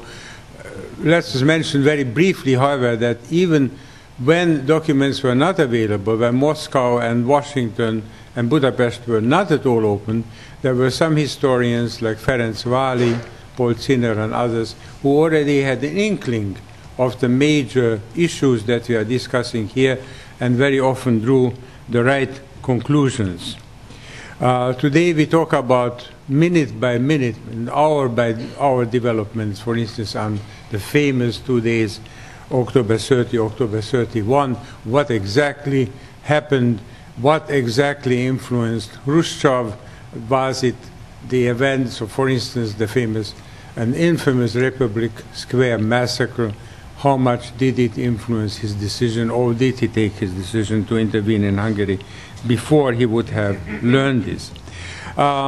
Here, the few minutes that I have, I would like to summarize some of the findings of my colleagues, that we heard them presented here, and by doing, I would like to try to raise a few questions that could be topics of discussion, although I realize that you all have your questions already. First of all, I'm very grateful to Attila that he brought up the question of origins. This is not a major subject here. Nevertheless, at least very good that we can keep in mind there is a cause, there is an origin to every event. How to determine it, how far to go back is always an interesting problem. He went back to 1905 and in some lectures in 1956 I went back to the conquest of Hungary in the 9th century, and I firmly believe that there is the direct connection between the conquest by Arpad in 896 and the 1956 revolution. And by the way, this is what the Hungarian demonstrators today believe, because they're running around, the opposition is running around with a flag of a so-called flag of Arpad, and this is somehow puts them aside from all those who don't deserve the flag because they are not real Hungarians. And this issue has very much, and they of course feel that they represent the 1956 revolution. I'm very pleased that Attila brought up the question of 1905, 1906, which Hungarians know better than others. But yes, it is. That seems to have been quite a turning point. Many fundamental problems. Is talking about the background. Is Hungary historically prone to revolution? Does it resemble France more than Great Britain? Does it resemble the Balkans more than, for instance, Austria, where there hardly have any revolutions? What are the main historical characteristics of the Hungarian revolutions? And I would say there were two types. There were the legitimate or lawful revolutions, attempts to restore some kind of legitimacy against usurpers, usurped by bad rulers, and this is very much the case of the Rákóczi rebellion, or very much the case even of the 1848 revolution, which said we are restoring legitimacy which has been usurped by the Habsburgs. Or are they attempts to do something completely different and change society? And this, I don't think that this question is settled with regard to 1956, because on the one hand they say, well, this is a terrible regime which was imposed on us, and we would like to restore some kind of a legitimate Hungarian system, but we want to maintain, for instance, the social achievements of communism, which is the recognition of the legitimacy of the socialist system, if you recognize the land reform, for instance. So that I think the 56 revolutions themselves were very unsure of what they want to achieve. Do they want a different society? Different, yes, because there would be no communism, but no, not different, because we want to maintain the socialist legitimacy and the achievements of socialism. I think 56 was both. Another aspect of the background is, but Laszlo Bor, he wrote in his paper, but didn't have time to present here, is to explain that, and that's, I think, is a fascinating problem, that Hungary was, the exploitation of Hungary by the Soviet Union was really even more than we imagined before 1956. That not only that the country didn't have an independent foreign policy, but its economy was entirely at the disposal of the Soviet Union. This industry was geared completely to the Soviet military machinery. In other words, Hungary suffered from total colonial subjection. This is what Laszlo Bor writes in his paper and in many other papers. Also, all major political appointments and decisions were taken in Moscow, Hungarian political decisions. And here I would say perhaps it's true that it was taken even more after Stalin's death than before, because Stalin gave a certain leeway to Rákóczi, who was so reliable, was such a good Stalinist. On the other hand, once the collective leadership took off in 1953 in the Soviet Union, they were so unsure of yourself that they wanted to interfere. Hence the decision to to call the Hungarian leadership to Moscow and say, Imre Nagy, you are going to be the prime minister. And hence the decision 2 years later to tell the Hungarians, no, Imre Nagy is no longer prime minister. So this is really fascinating, that this total subjection of the Hungarians, even after 1953, subjection to the new Soviet policy line. And the question is, whether this was, and this is not only to Laszlo Bor, but to everybody else, is this, first of all, when did it begin? When did this total subjection begin? When did what the Germans call the Gleichschaltung begin? 1945 or 1947 or 1948 or a little bit later? And secondly, So that means, is the democratic interlude meaningless between 1945 and 1947? Was it an illusion? We very much believed in it. But if the Soviets dictated completely beginning 45 and exploited the Hungarian economy the way they wanted to, then it was really an illusion that we were living in. I hope that it wasn't a total illusion.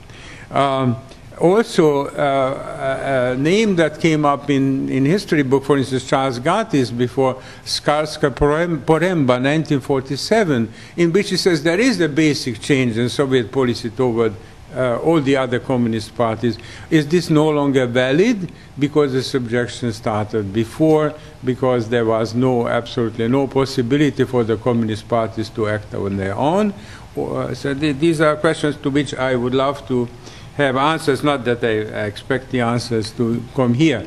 Was Hungary also economically more subservient and military and politically than the two other countries that had been defeated? One thing that we very seldom mention, some countries in Eastern Europe, in Eastern Bloc, had been so-called victorious powers, no matter how ridiculous to say that Czechoslovakia had won the war.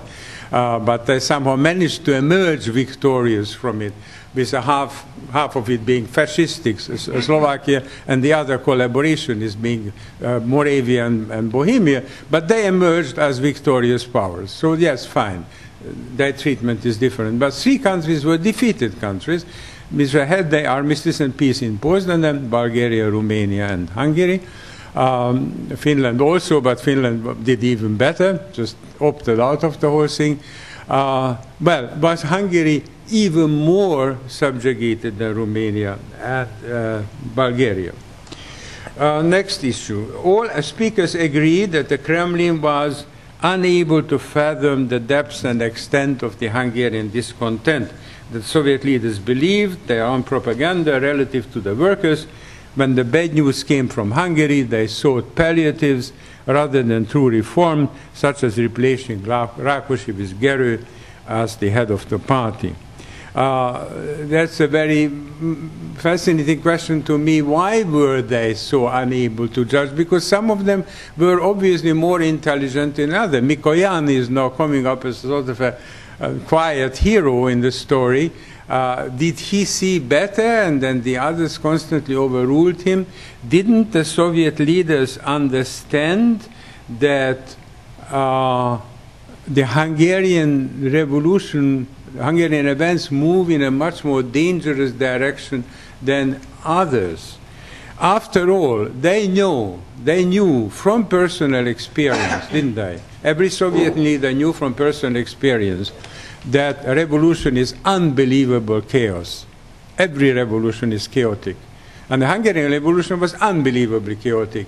But so was their experience of 1917, 1918.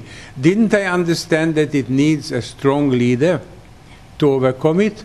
How could they, who lived with Lenin and Trotsky, who knew the brutality of Lenin and Trotsky when creating a system out of this mess that was Russia in 1917, 1918, how could they trust for a minute the Imre Nagy of doing the same? I'm just very, very interested in these questions. They're listening to all these speeches.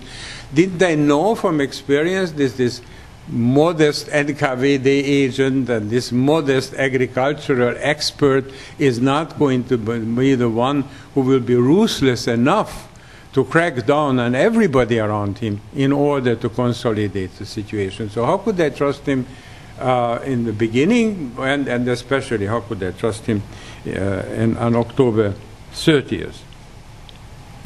What did they have in mind? What did they imagine would happen? I understand that the withdrawal of the Soviet troops could be envisaged by them, because after all, they had precedent for that. There were no Soviet troops in Czechoslovakia since the fall of December 1945, I think, and no Soviet troops in Bulgaria at all, also since 1945. I don't think that I'm mistaken in it. So that I understand, but then how did they imagine that somehow Hungary would be able to stay in the Soviet bloc, which, as every speaker agrees, was their goal as a one-party communist state with a certain degree of liberty, of movement. Because after all, it was easy to move out of Czechoslovakia, which was the most reliable pro-communist and pro-Soviet state. The reason why I go back to the Hungarian conquest in the 9th century. The Hungarians are not Slavs. The Hungarians are isolated. Their language is isolated. The Czechoslovaks and the Bulgarians were traditionally friendly to Russians. This is a very important point. I can understand that the Soviets see we can afford to withdraw from Czechoslovakia and Bulgaria because, first of all, our party is very strong there. 38% of the population of Czechoslovakia voted in a free election for the Communist Party. In Bulgaria, the Russians were traditionally very, very popular, and the Communist Party was very strong. After all, it made the purges in 1944, killing everybody who was in its way in the Communist Party of Bulgaria. So yes, these two parties are reliable. We can leave it, we can leave the troops, we can withdraw the troops and leave it to them. But how could they imagine that the same thing could happen in Hungary, which is traditionally non-Slavic, suspicious of pan-Slavism, angry at the Russians for having invaded Hungary in 1849, very largely fascistic influenced during World War II, subjecting to a worse type of Soviet occupation in 1945 with an unpopular leader. I mean, were they totally blind? And now they impose another very weak leader. How could they imagine that this would work? Well, I don't think that there is much answer to this, but I think it's an interesting question. This whole business of what then the change of heart in October 31st was discussed so much that I wouldn't even dare say much more about it, but this is one of the most important issues. Now, a few remarks about the other power. We discussed the Soviet Union, about the Americans. There is very satisfactory agreement that the Americans felt that U.S. military intervention would be suicidal, that it would lead to World War III, and that war had to be avoided at all costs, and the status quo should not be upset. And there is no reason, I think, to disagree with this analysis. I would even add to it that we have to remember on how well the Soviet American, the Western and Eastern agreement worked after World War II. We only remember the World War II, we Cold War. But in many ways, the World War II agreements worked quite well. Just think about Berlin, for instance. The agreements about the flight control, the agreements about American officers going over to East Berlin, I think every single day, and Soviet officers going over to West Berlin every day to reassert the cooperation of these powers. There were many small but not insignificant agreements which worked all through the Cold War. And that is what the Americans well remembered in 1956. There is also the fundamental reality of European politics ever since 1555, the cuius regio, eius religio agreement, according to which whoever is the dominant power imposes its political views, its culture, its system on the subject peoples.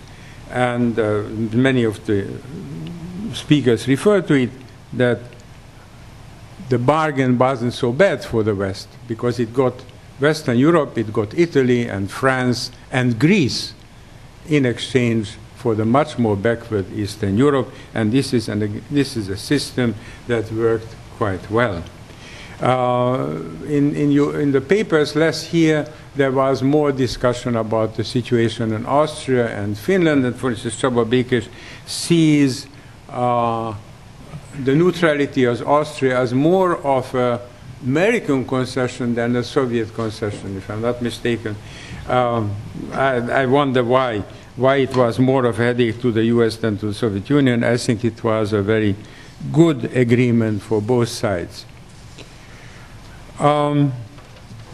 Next point. In view of all the above, in view of this fundamental truth that the Americans, neither the Americans nor the Soviets wanted war, that both sides came to the conclusion that interference in the Hungarian affairs would be suicidal on the American part, and therefore the Soviets can proceed, one has to ask oneself a few questions. What difference would it have made if Washington would have been better informed about the Hungarian situation? If the US government, or at least the CIA, would have prepared more seriously for the Hungarian crisis? If the RFE journalists would have been able to observe better self-discipline?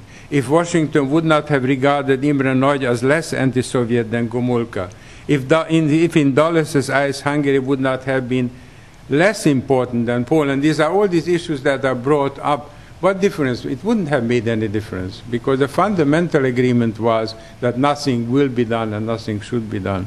So it really, whether there was one CIA agent who knew Hungarian or there were 3 CIA agents, whether there were weapons hidden somewhere or not hidden somewhere, it really didn't make any difference.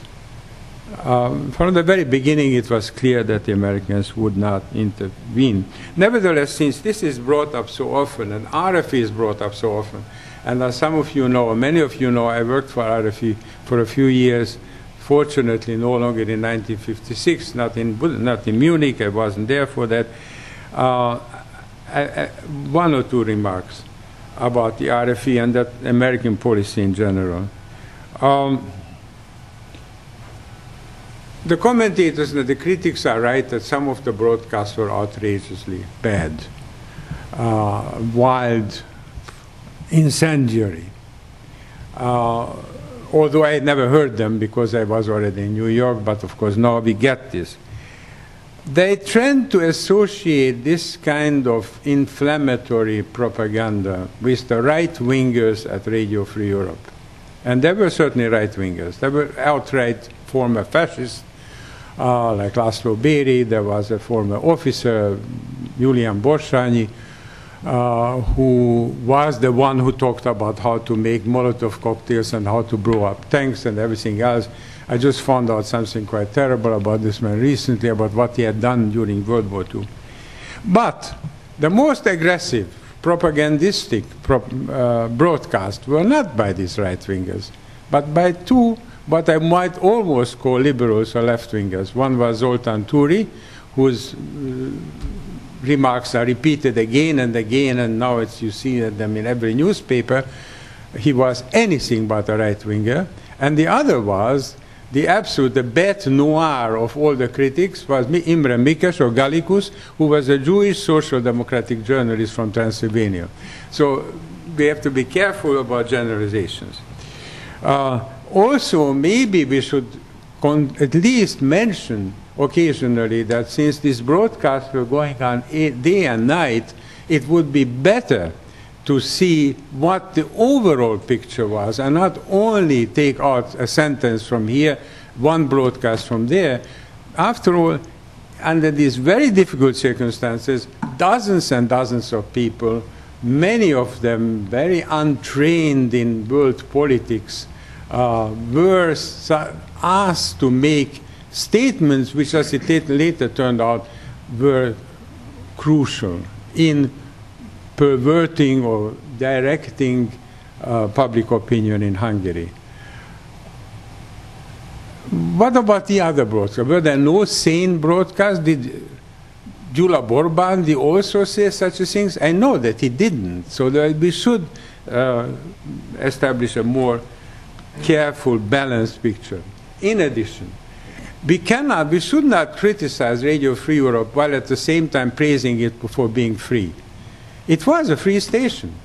It was given general directions, but whether the journalists obeyed the general directions, nobody really knew, because there were only summaries, and we have somebody here who knows this very well, is sitting there, The summaries were given after the broadcast and not before. So we cannot be proud of Radio Free Europe having been a free station, a free Hungarian, a free Polish, a free Czech station, and be proud of it that this was possible, at the same time for criticizing them for not obeying rules.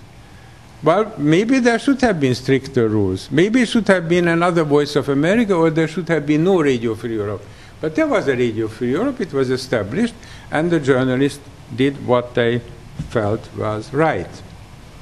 Some other conclusions drawn about by our speakers, which will be, I'm sure, discussed. Where is Suez? I don't want to say anything. I'm still very confused about the mutual influences.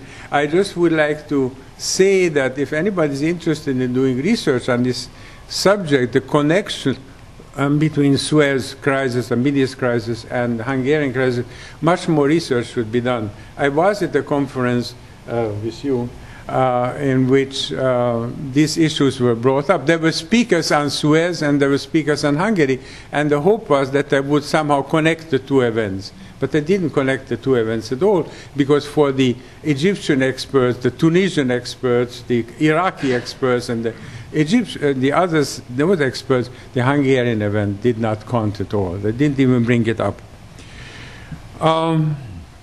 What else can we conclude? We have to conclude from all this, which I already mentioned, that Hungary did not have a ghost of a chance to liberate itself in 1956. And that's, again, we should accept as a fundamental truth. All were opposed to it. The British, the French, we heard this just recently, Nehru, Mao, Tito, the new Little Entente, all the neighboring countries. So what were the possibilities?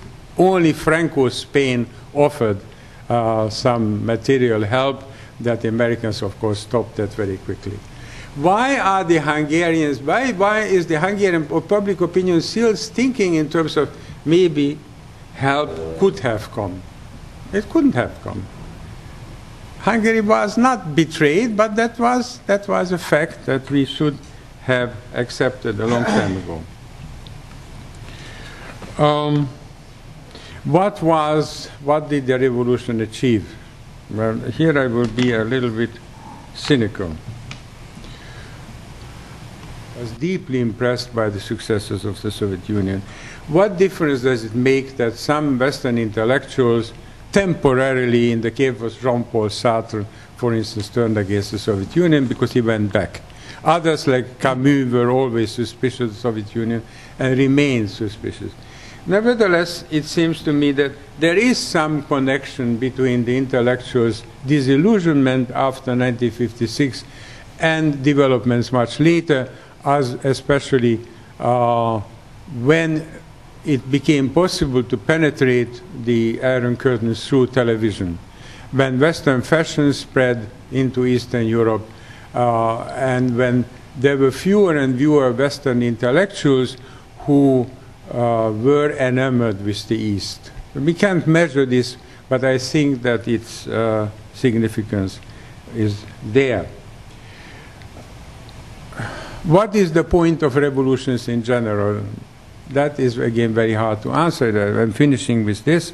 One can say that revolutions are most of the time useless and unnecessary. The French Revolution, changes in France would have come without the French Revolution, because the French third estate was moving ahead without, would have moved ahead without a revolution. Austria progressed politically and economically after 1849 much faster than Hungary, even though Austrian revolution was puny compared to the Hungarian. The Bolshevik Revolution set Russia back by several decades. And we might even wonder whether the United States and the world wouldn't be better off if this country would be still swearing allegiance to the Queen. All revolutions are also a sort of a tragic comedy. Maybe that's another cynical and sad remark, but I wanted to make this. We only afterwards believe that events made sense. the French Revolution, the Bastille was stormed. Hundreds of people, poor little veterans, middle-aged people were massacred in the Bastille because the Bastille had to be liberated. The political prisoners in the Bastille had to be liberated. There were only 7 prisoners, not one was political. The Winter Palace was stormed. But what happened, we don't know there, because every single picture or description that we have in textbooks about the storming of the Winter Palace comes not from these events, but from Eisenberg film, propaganda film about that event.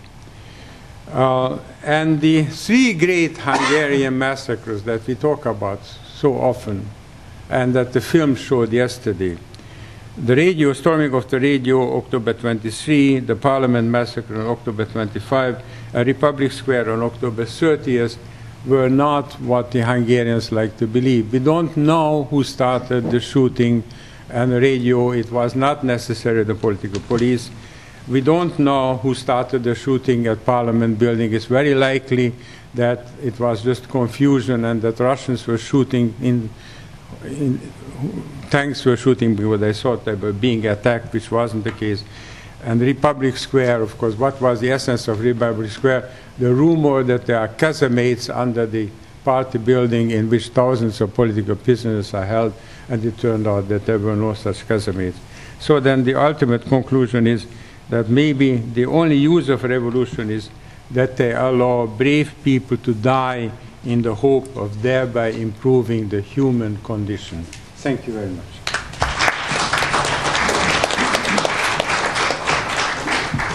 Thank you very much, and thank you for all the speakers for being so disciplined and allowing us now to have a half hour for discussion and debate. I already see Mark Kramer from Harvard to say something, and Pavel will be next. First of all 4 speakers today did a really excellent presentation. I want to commend all of you. Very quickly, Ishman, on this question about the Slavic character of the country and the withdrawal of Soviet troops, I would be cautious about that because, again, in 1958, the Soviet Union did pull all its troops out of Romania, and that has been underway, nearly a year after the Hungarian Revolution. So I would be Mark, would you please speak up a little bit? Yes. Yes. Thank you. But let me come back though. First, I like the points you made about RFE, and I won't dwell on that. I will just briefly mention Ross Johnson has a new working paper out on this question that I think is available online now on the Forward International History Project website. Let me come to Csava's presentation, which I agree with very much with your basic point, Csaba, that the fundamental turning point came on the first day of the revolution, that the failure of Henry Reich that had risen to the occasion to try to take control of things and direct it in a relatively peaceful manner, and then particularly the intervention of Soviet troops. There were factors, though, that weighed against this. One of them was just the sheer incompetence of Anna Vera, whose demeanor throughout this crisis, beginning in the weeks before when he had disappeared for long stretches, then even that evening when speaking with Khrushchev on the phone and he failed to mention what was going on and so forth. That clearly, I think, played some role. But what's also interesting here is, as you mentioned, Mikoyan was arguing against it, and his arguments proved to be quite prescient. But Khrushchev, even afterwards, seemed not quite to grasp this. Let me briefly read a passage from his speech on the 4th of November, 1956, where he says, of course we had enough forces of our own in the very first day to crush the forces of counter-revolution. But we believe that if we used armed force heavy-handedly to suppress the rebels, the Hungarians would not understand this, and the result might be that everyone in Hungary would unite against us. Events might then escalate into some sort of national uprising against the Soviet army and against the Soviet evening. Of course, that is precisely what did happen, because sending in the troops that they did generate precisely what he's talking about here, but he seems still, even at this point, not to have recognized it. Let me go just challenge you on one point, and then I'll end. I don't need to go on too long. But on this question about the 30th of October decision, because the way I would argue this is that the turning point on the 23rd of October made it highly unlikely that a subsequent intervention could be avoided. However, the fact is that on the 30th, they reached this decision. I mean, it admittedly was a very ephemeral decision that was quickly reversed. But I do think we need to deal with that decision more than you suggested. You suggested it was kind of this blip that you know, we can kind of pass over fairly quickly. And here's where, and this is discussed in Charles's book, this is where I think Khrushchev's speech, there were a number of factors, I think, you know, which we've discussed over the past couple of days that contributed to the reversal of the decision. So as the international situation, but ultimately I think it's what was going on in Hungary, and this is where I would attach a lot of importance to the incident in Republic Square, which of course was not typical of the revolution, and it turned out to be, you know, it calmed the situation. But at the time Soviet leaders were deciding this issue, they didn't know that. They thought that it was basically had been brought on by the withdrawal of Soviet troops from Budapest, which was occurring simultaneously, that had emboldened people, you know, basically those who were resorting to violence to take advantage of it and to go onto the offensive. And so as they were deciding this matter, they were doing it on the basis of incomplete and inaccurate information, but that was a perception.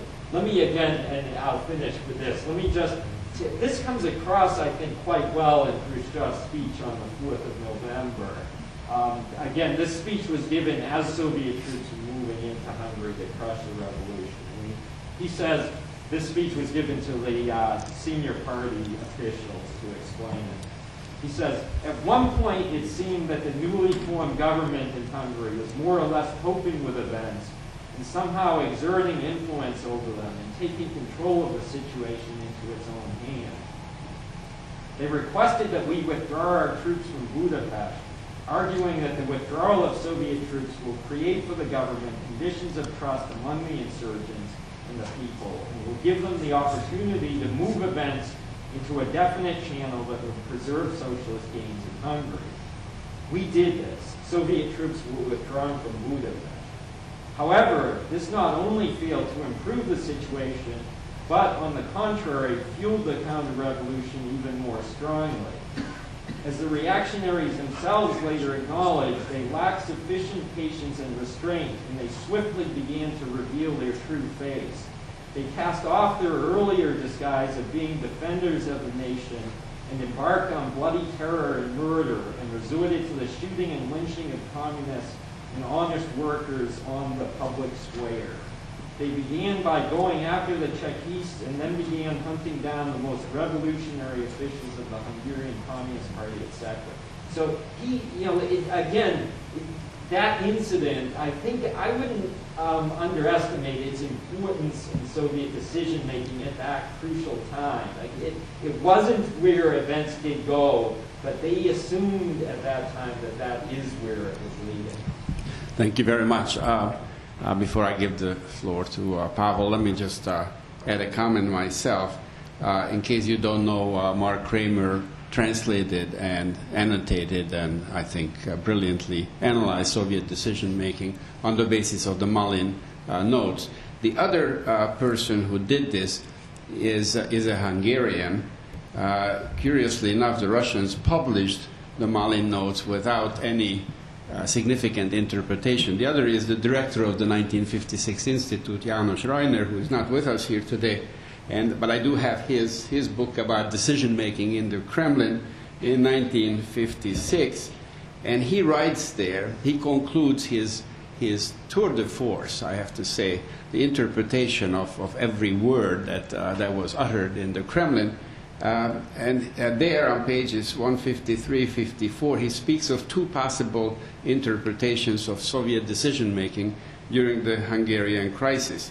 He devotes one sentence to what he calls the deterministic what I call a deterministic interpretation, meaning that a military solution was always the likely outcome. But then he goes on for almost a whole page, talking about a more voluntaristic interpretation, which I think is very much in line with Mark Kramer's.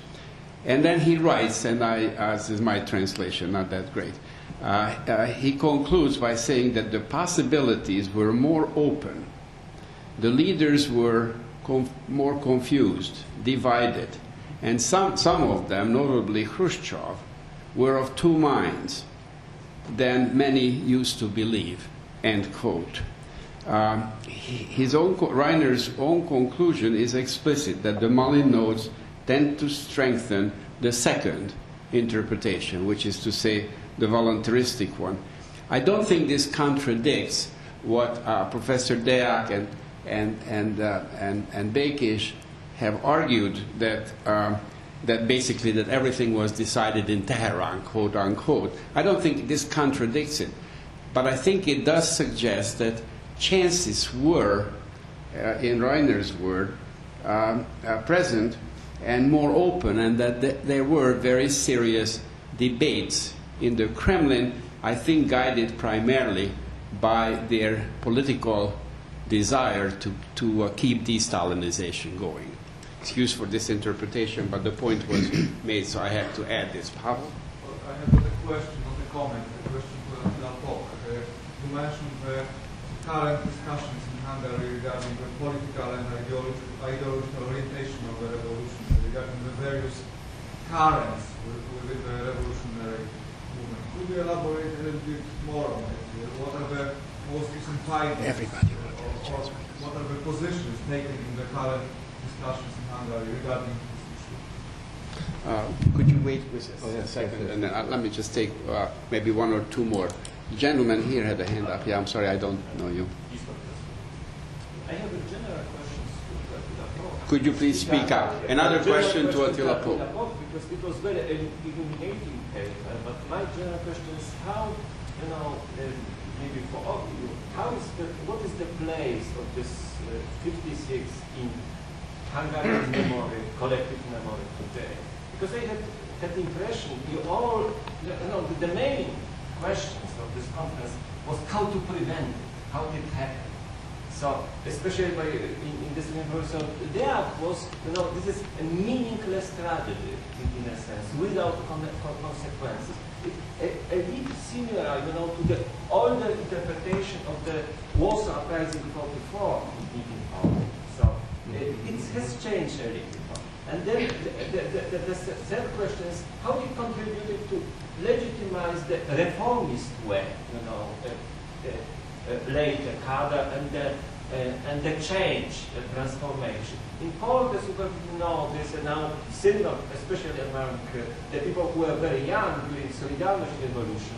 The topos of betrayed revolution, betrayed revolution. So it is totally, in the sense, opposite to what Professor Deák said. That the revolution have no meaning. No, the people think, it was a compromise, was wrong, and it is a part of, also controversies, temporary controversies. And the fourth one, which is connected with all these questions, is the questions: how is then possible? Probably the answer to this question that the Jura Hall was a prime minister, democratic elected, So, how can you explain? Well, that's a lot of questions. We will have one more here from Professor Pastor. Yes, again to Professor Polk, you referred to the recent speech of the Speak up a little bit, please. Yes. The President of the Republic on the question of revolution versus counter-revolution. And I find it to some extent as part of the myth, because in the Hungarian mind, first of all, counter-revolution initially was a positive idea. The Horthy regime looked at counter-revolution as positive, crushing the communists. And in 1956, even after the Russian crushed the revolution, Kadar initially was talking about a revolution, and then he changed to counter-revolution. And in addition to that, when we are thinking of Arno Mayer's famous book, The Dynamics of Counter-Revolution, where he suggests that actually when we talk about revolutions, there are alternative revolutions, and alternative revolutions are counter-revolution. So when the president talks about the counter-revolution, actually he is, as a negative thing, he is reinforcing the socialist view of the meaning of revolution in a way.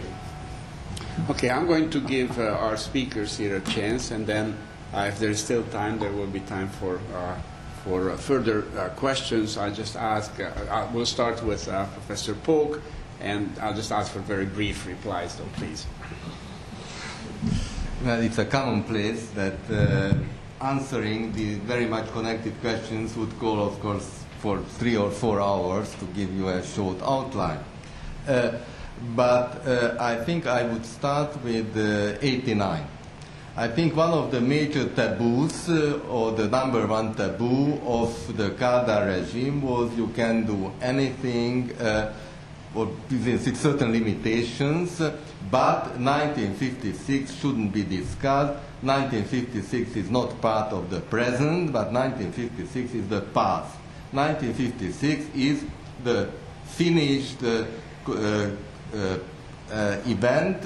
It was a major tragedy, it was a problem, but it shouldn't be tackled. That was a key issue. If you avoided dealing with that, you could have an easier life. Now, the 1989, when a member of the Politburo, of the Hungarian Politburo, in the afternoon of, I think, January 28th, in a popular radio program, announced that 1956 was not a counter-revolution, but a popular revolt, that was giving legitimacy to dealing with the historical significance of 1956 again. And it was clear that the only major common platform at that time, as the starting point for the transformation, was to rename 1956 as it really happened, to try to give it back its legitimacy in Hungarian Revolution. Therefore, in the modern Hungarian history, therefore, there was no Hungarian political force which could have been critical of 1956 after 1989-90, because just the same way as it was, you could be comme-il-faut only if you didn't deal with 1956, or called it a counter-revolution before 89, it became comme-il-faut, and you wouldn't have been accepted if you didn't praise it. Therefore, it seemed to be a common platform, be it reform communist, because as I also mentioned in my presentation, from a reform communist point of view, 1956 could easily be integrated into the prehistory of the new Socialist Party, which is no more the Hungarian Socialist Workers' Party, but a renewed, rejuvenated Socialist Party, just the same way as the 1956 dominant tendency wanted to rejuvenate socialism. This is also what the socialists are doing. But the anti-socialist, anti-communist could also come up with the argument that, well, what we were trying to do for decades was to prove that 1956 was a legitimate revolution, trying to get Hungarian society rid of communism, and in that approach there is very little difference between communism and socialism. Therefore, the anti-communist platform and the reform communist platform seem to be very, very close to each other. As a consequence, each of them had to give an evaluation of its own of 1956, which didn't necessarily call for historians' contribution. Historians in this process were more a disturbing element than a reassuring element, because they were coming up with all kinds of evidence. Here, the myth, the image, played a very important role, and without the re-evaluation of 1956, the whole process probably wouldn't have been started or would have been different. One of the greatest shocks to Hungarian society was the commemoration of the first shock was when the first freely elected Hungarian parliament, as a #1 issue on the agenda, passed a law on the historical significance of 1956. But in the discussions, a major issue showed that should Imre Nagy's name be included in the resolution or not. And it turned out that, well, some people wanted to have a 1956 without Imre Nagy, without the reform communist element in that. And the next major shock was a big trauma when on the 23rd of October 1992, the Hungarian head of state, Árpád Göncz, made a speech on Kossuth Square, and extreme rightists, or then it was being discussed whether they were extreme rightists or not extreme rightists, but there was a crowd shouting against him and calling Árpád Göncz, who suffered and was nearly executed for his involvement in 1956, a traitor of the cause of 1956, which showed that there is a big tension in Hungarian society about it. And from that time on, the party politically colored evaluations of 1956 became more important than the scholarly evaluation. That's why I also differentiated among the various levels. This answers your questions, why we seem to be attaching, that you had the feeling that we were approaching it as if it were not so significant. No. We are trying to look at all shades and deal not only with the image, with the myth of the revolution that the politicians deal with. And so, to make it very short, now currently, I think the extremes of the evaluations are, the one is, what is the major cause of 1956 revolution? Communist terror that started in the immediate aftermath of the Second World War, and all kinds of sufferings of all layers of the society reached the explosion of 1956. The other extreme is that 1956 is a major attempt at reforming socialism, which basically is not such a bad thing. You can have socialism with a human face, not only with a Stalinist face.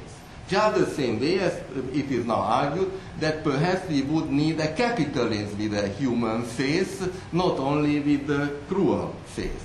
And between these two extreme platforms, each political actor identifies himself. But one more issue, which causes very important tension. There are many survivors. This is a problem. This is a problem for politicians, because there are, I think, two major groups. One group who suffered a very heavy punishment but was freed in 1963.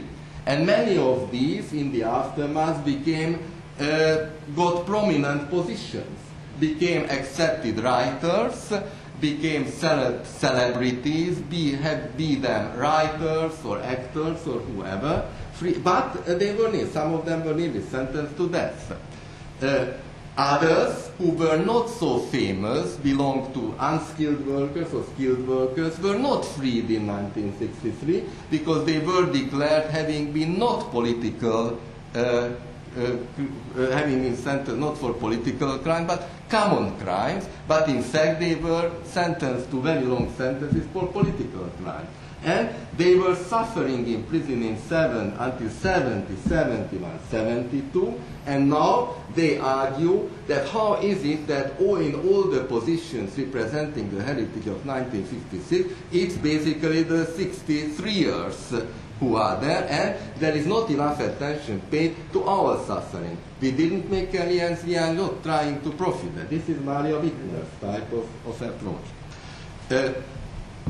I stop here because I think it's uncivilized to talk so long. Thank you very much. Thank you. First of all, I'd like to make some, answers to give some answers to Mark's two topics, and also bring in the discussion, the arguments what Charles Gatti mentioned. Representing János Reiner, my other boss, because Charles is my boss as a chair of this panel, but János Reiner is my real boss as the director of the 1956 Institute, and perhaps I would have no problem with disagreeing my bosses here, because all my life was about disagreeing with my all previous bosses in all the other institutions where I worked, except your wife. Well, that's a different issue. But the only exception was the National Library, where I worked for 4 years, and that's the only place where I had very good bosses. But all the other cases were not exactly that, nice. But going to the topic, that is, first of all, we have to discuss the question of the Republic Square problem.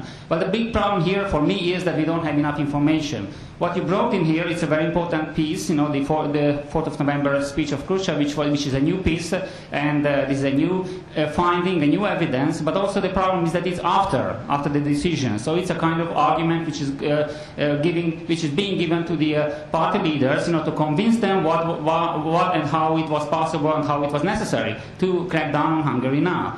So the other problem is, compared to this, that when the actual decision is made during the 31st meeting of the Presidium, there is no one word, not a sentence, not a paragraph, not one word about the massacre in Budapest, about the Republic Square. And this is 31st, so that definitely must have been known already to the Russians by that time. And this was not mentioned in the Malin notes. Well, it can be just by chance. It was there. They were talking about it, but Malin did not write it down. It is a possibility too, but it's a quite detailed note. So actually, it would be strange if they would have been talking about that. But there was no record of that.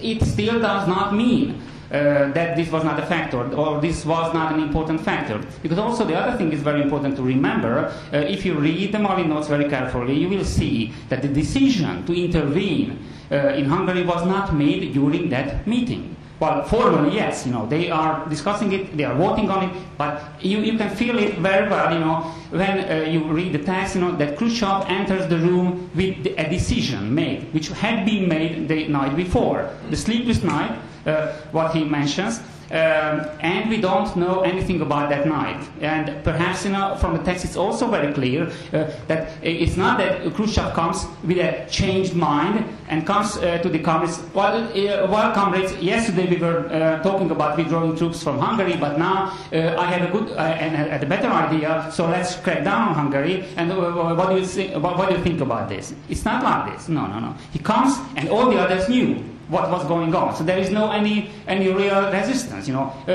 When you make such a big change, in policy making, one day withdrawing from Hungary, the other day crack down on Hungary, it's not like there is no surprise in the audience. I mean, that is a Politburo. If it's something what they already do not know. So what actually must have happened was that before the meeting, Khrushchev with some key members of the leadership must have been talking about this, and that's how and when they were re-evaluating the events in Hungary. And in that process of re-evaluation, the massacre at the Republic Square could have been a factor and brought in, but still in the actual debate, only at the meeting of the Politburo, this is not mentioned. So I am absolutely... okay, well, you can go back then. Just very quickly, if I could, but the thing with, first of all, I'm not sure about this, about the night of the 30th, because at least Khrushchev in the speech on the 4th of November implies it was on the 31st.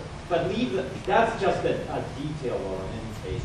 Because I agree with your general point that it was probably a decision made in a smaller circle. But the Malin notes are a very incomplete record of what's actually been said. This incident undoubtedly was discussed, and it was, I'm not, again, I agree with you, we still need more evidence. At least when I came across the speech, it did tend to bring out to me, though, that ultimately what mattered was this perception that the whole communist structure was disintegrating in Hungary, in part fueled by this perception of Soviet weakness. I absolutely agree on that. That's no question. So all I was saying that we need more evidence to make it a sure factor. Now it is a possible factor, but we don't know more evidence than that as such. But also, we have one. Sorry, I have to finish. Yes. We also have one evidence, though, which is in the last report of Mikko and Suslov from Budapest, the 30th of October. In that report, there is a very special mentioning of they are killing communists in Budapest. There is a sentence about that. But this is also known at read aloud at the meeting on the 30th, when they after this make a decision to withdraw the troops. So it's a very complicated history. May I add one sentence here myself, and that is, if you think that Khrushchev's November 4 comments were after the event, on November 2nd he went to Brioni and talked to Tito, and he gave Tito 5 reasons why they have to intervene, and number 1 was communists are being killed there. That cannot be dismissed as subsequent to the events. I think it does suggest, if not specifically Republic Square, though I wouldn't know what else, but it does suggest a sensitivity to communists being killed there. Well, absolutely, this must have been a factor. That's fine. But also, don't forget, when they went to Tito, they wanted to convince Tito that this intervention is necessary. If they wanted to tell Tito, well, we are intervening because they are talking about neutrality. That wouldn't have sounded that bad, for Tito, because he was something. But if you tell Tito, well, these nasty guys are killing communists. You are a communist, aren't you? Yes, of course. And Tito, as we know, was at least such a big communist as Khrushchev, or maybe more. So definitely that was a very good argument to Tito to start with. While they are killing communists, and would you tolerate this in your country? No, of course not. So you shouldn't do this in Hungary either. So going back to the decision making and the interpretation, what Mark mentioned, the interpretation of the withdrawal, the 30th of October decision. Well, again, we don't know too much more what we have in the Malin note about this interpretation. But also, if we carefully read the Malin notes, and not only the sentences which rely to this or that topic, but also when other people are explaining something, it's important to see in a complex way. And that's where Shapilov, who is kind of a supporter of Khrushchev and Mikoyan and the liberal line at the time, who is foreign minister also at the time, he actually says a very telling argument about the outcome of this potential decision to withdraw troops from Hungary. And he says, we will have to fight a long fight against national communism in Hungary afterwards, with this decision, if we do this. That's exactly the words, and there is no any argument against this in the whole session. So this is such a very telling thing, which shows that exactly the potential outcome, the perception and the calculation of the Soviet leadership, what would happen after that if we withdraw. It's not that we are going to liberate Hungary and to leave Hungary and to let Hungary go to the western side. What it will be be another Poland. Now this should be a concession whereby what Gomulka was able to squeeze out of us a few days earlier. Now we have to do the same with the Hungarians, and even more a little bit, because we can even or should withdraw the troops as well, which is a bigger concession, because in Poland that was not a possibility, and even the Polish did not want that eventually. So here the concession would have been more a little bit, and actually that was not a little bit thing. That was a quite big concession. So that's what they, in my interpretation, were calculating with at that time, and that was quite a big concession all in all. But it was not meant about the very substance of the thing, whether to give over Hungary or give up Hungary or not. It was about making a last ditch effort, on the Soviet leaders' side to give a chance to the Imre Nagy government to withdraw the troops, because everybody in Hungary wanted to leave the Soviet troops. So if Imre Nagy can come up with this, well, guys, you asked me to leave to throw the Soviet troops. Okay, I arrange it for you. Okay, so but now please go back to work. Don't worry, and the revolution is over. The Russians went out of the country. That should be enough. And that was this kind of calculation.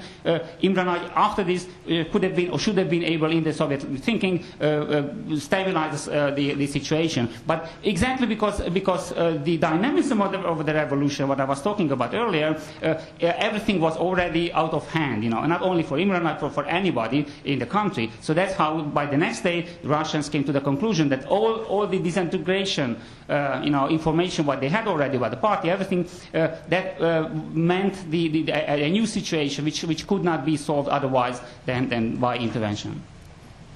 Did you want to say something about your boss? Well, it's basically the same. Okay, I will make two brief comments. I'm expected to be brief, so I'll really make it brief. One concerns the explanatory power of our discipline. Can history really explain anything? And I just refer to Mark Kramer's statement about the importance of Köztársaság. Now, I attended 2 conferences with him in the last 3 or 4 weeks or so, and on 2 previous conferences he laid stress on Suez. So he probably changed his mind, he saw new evidence, I don't know, but it's difficult. I don't think we'll ever know, but I think Suez was important. But the second point, I was happy that, I really appreciate that Professor Deák brought up my work about Hungary's role in the Soviet Empire, and as a self-promotion, this comes from a book that came out with Central European University Press 2 years ago, and very kindly endorsed by Professor Deák, Hungary in the Cold War, where I devote significant space to why Hungary was incorporated into the Soviet Empire and what its role was. And if you look at that, you will see how important Eastern Europe and Hungary in it was for the Soviet Union, not only in a military sense, but also as a Soviet economic space. Let me just say that in about 10 years they extracted something like $1 to $1.5 billion. You have to multiply that by 10 to get the contemporary figure out of Hungary alone, with unlimited access to its natural resources. In 1955, the Soviets exploited Hungarian uranium, which was one of the largest deposits in the world at the time, and they got it below production cost. This may seem to a small example, but it will just show you what kind of power structures and interests the Soviet Union had in Hungary, which makes me very skeptical about the limits of other possibilities than total re-Sovietization.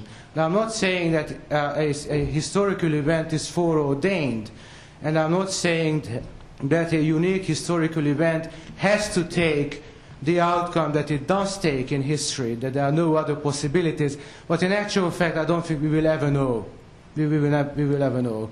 And the outcomes were very, very limited. And there I agree with Csaba that Hungary's importance in the Soviet bloc, not only for its own sake, but in keeping the Soviet Union's glacis in Eastern Europe together, was so significant.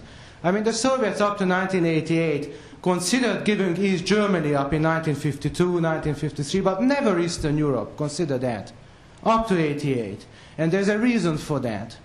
It was the Soviet Union's vital national interest. It made it a European power. And the Americans recognized this. And that's why there was no talk about intervention. So I think that there could have been a slightly different outcome, but I think the real Soviet interest, the real power structures established after 1945, I think would have remained. Thank you very much. Thank you very much, and thank you all for questions. And, well, maybe one more from John. John Matthews. Oh, okay. Okay. Well, we have an answer now. You said, why were the Soviets totally blind? Khrushchev totally blind? The answer is yes. Khrushchev in April 1958 came to Budapest, and we now know that he offered to pull the troops back from Hungary in April 1958. That's so true. Because the troops were scheduled to leave Romania under this statement that they had a change of policy, which they made on the 30th. And of course, Carter said, no, we could possibly that, but actually did. Yeah. Now, the comments, so I think the Soviets never understood, only Mikoyan had any real understanding. I think Mr. you and I are the only people who ever worked at RFE, but those of us who worked at RFE at least had some feeling that there was something behind the American policy of rollback. And the reason we did is every time we asked, we'd get an answer from some high up who would say, we will do everything short of war. Everything short of war. So we thought, well, a lot of things short of war. We didn't realize that for this administration, everything short of war equals nothing. It's not. That's enough. And I won't go into policies of that. On Suez, I took Suez out of my book because it's broke up the chapter on Suez. However, you can read most of it by just going online, American Diplomacy, one word, .org. Will get you to a magazine called American Diplomacy. And there's a chapter called John Foster Dulles and the Suez Crisis of 1956. I don't ignore Suez in the book. It's there. There is a connection, of course, but this was a little bit too extreme.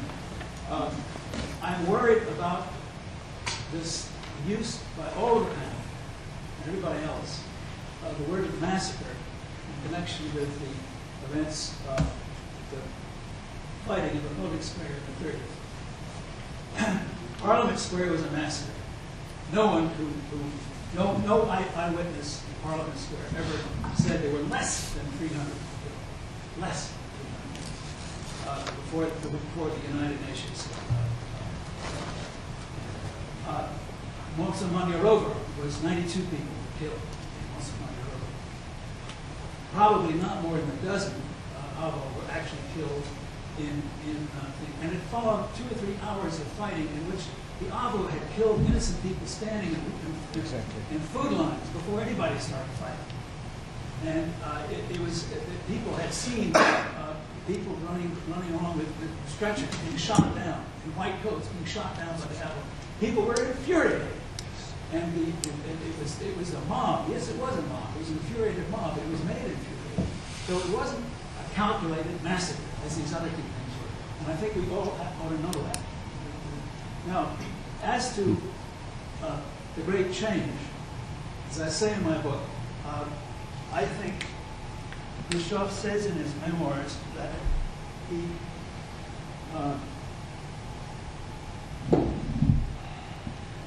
when I climbed into bed that morning, I found I was still too preoccupied with the whole problem to rest. It was like a nail in my head. You referred to this, quoting it from the book. My footnote on that is, there is good reason to believe that the nail in his head was caused by the harrowing pictures of the bloody body of the AVO officer strung up by his heels in Republican Square and similar pictures which the Soviet embassy had flown to Moscow and delivered to his doorstep in the early evening of October 3. What is the evidence for that?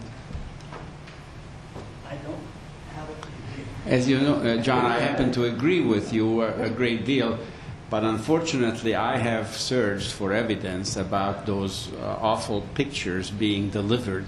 And just in Moscow this week, I talked to the third secretary of the Soviet embassy there, a fellow by the name of Kazimirov,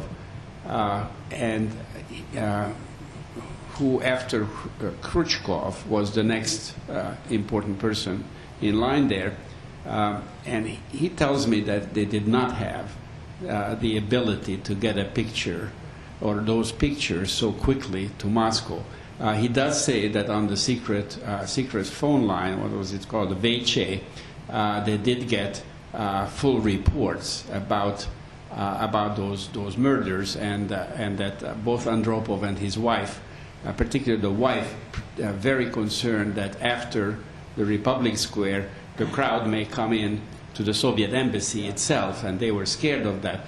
But I've been looking for evidence for that, so be careful. I don't believe that the West had the pictures, because Life magazine and others were there with awful, but not in Moscow. I don't believe that. I'd love to see the evidence, because it would help the interpretation that you and I have. Could be. Okay. Thank you all very much, and I turn the floor over to Professor Berkan. Thank you very much, Charles, and thank the panelists for a fascinating discussion. I wanted to make 2 points. First of all, perhaps it was inevitable that we did get also into the microscopic, because one of the reasons of this conference was to provide new evidence, but I think we also raised some very big questions, and I therefore would like to urge you and encourage you to come here this afternoon when we have the concluding panel, despite the wonderful weather, because I was very glad to have lured Professor Bob Jervis into being on this final panel. As you probably know, he is the Adlai Stevenson Professor of Political Science, International Relations here at Columbia University, but he has also a very strong historical interest, and I therefore hope that this afternoon we will be able to put these events that we were talking about into this much larger global context which was repeatedly talked about here. So I'm very much hoping that you'll be here this afternoon for another concluding final discussion, which will be chaired by John Mitskill. And secondly, there is now a break, of course, until 2 o'clock when we resume again, and unfortunately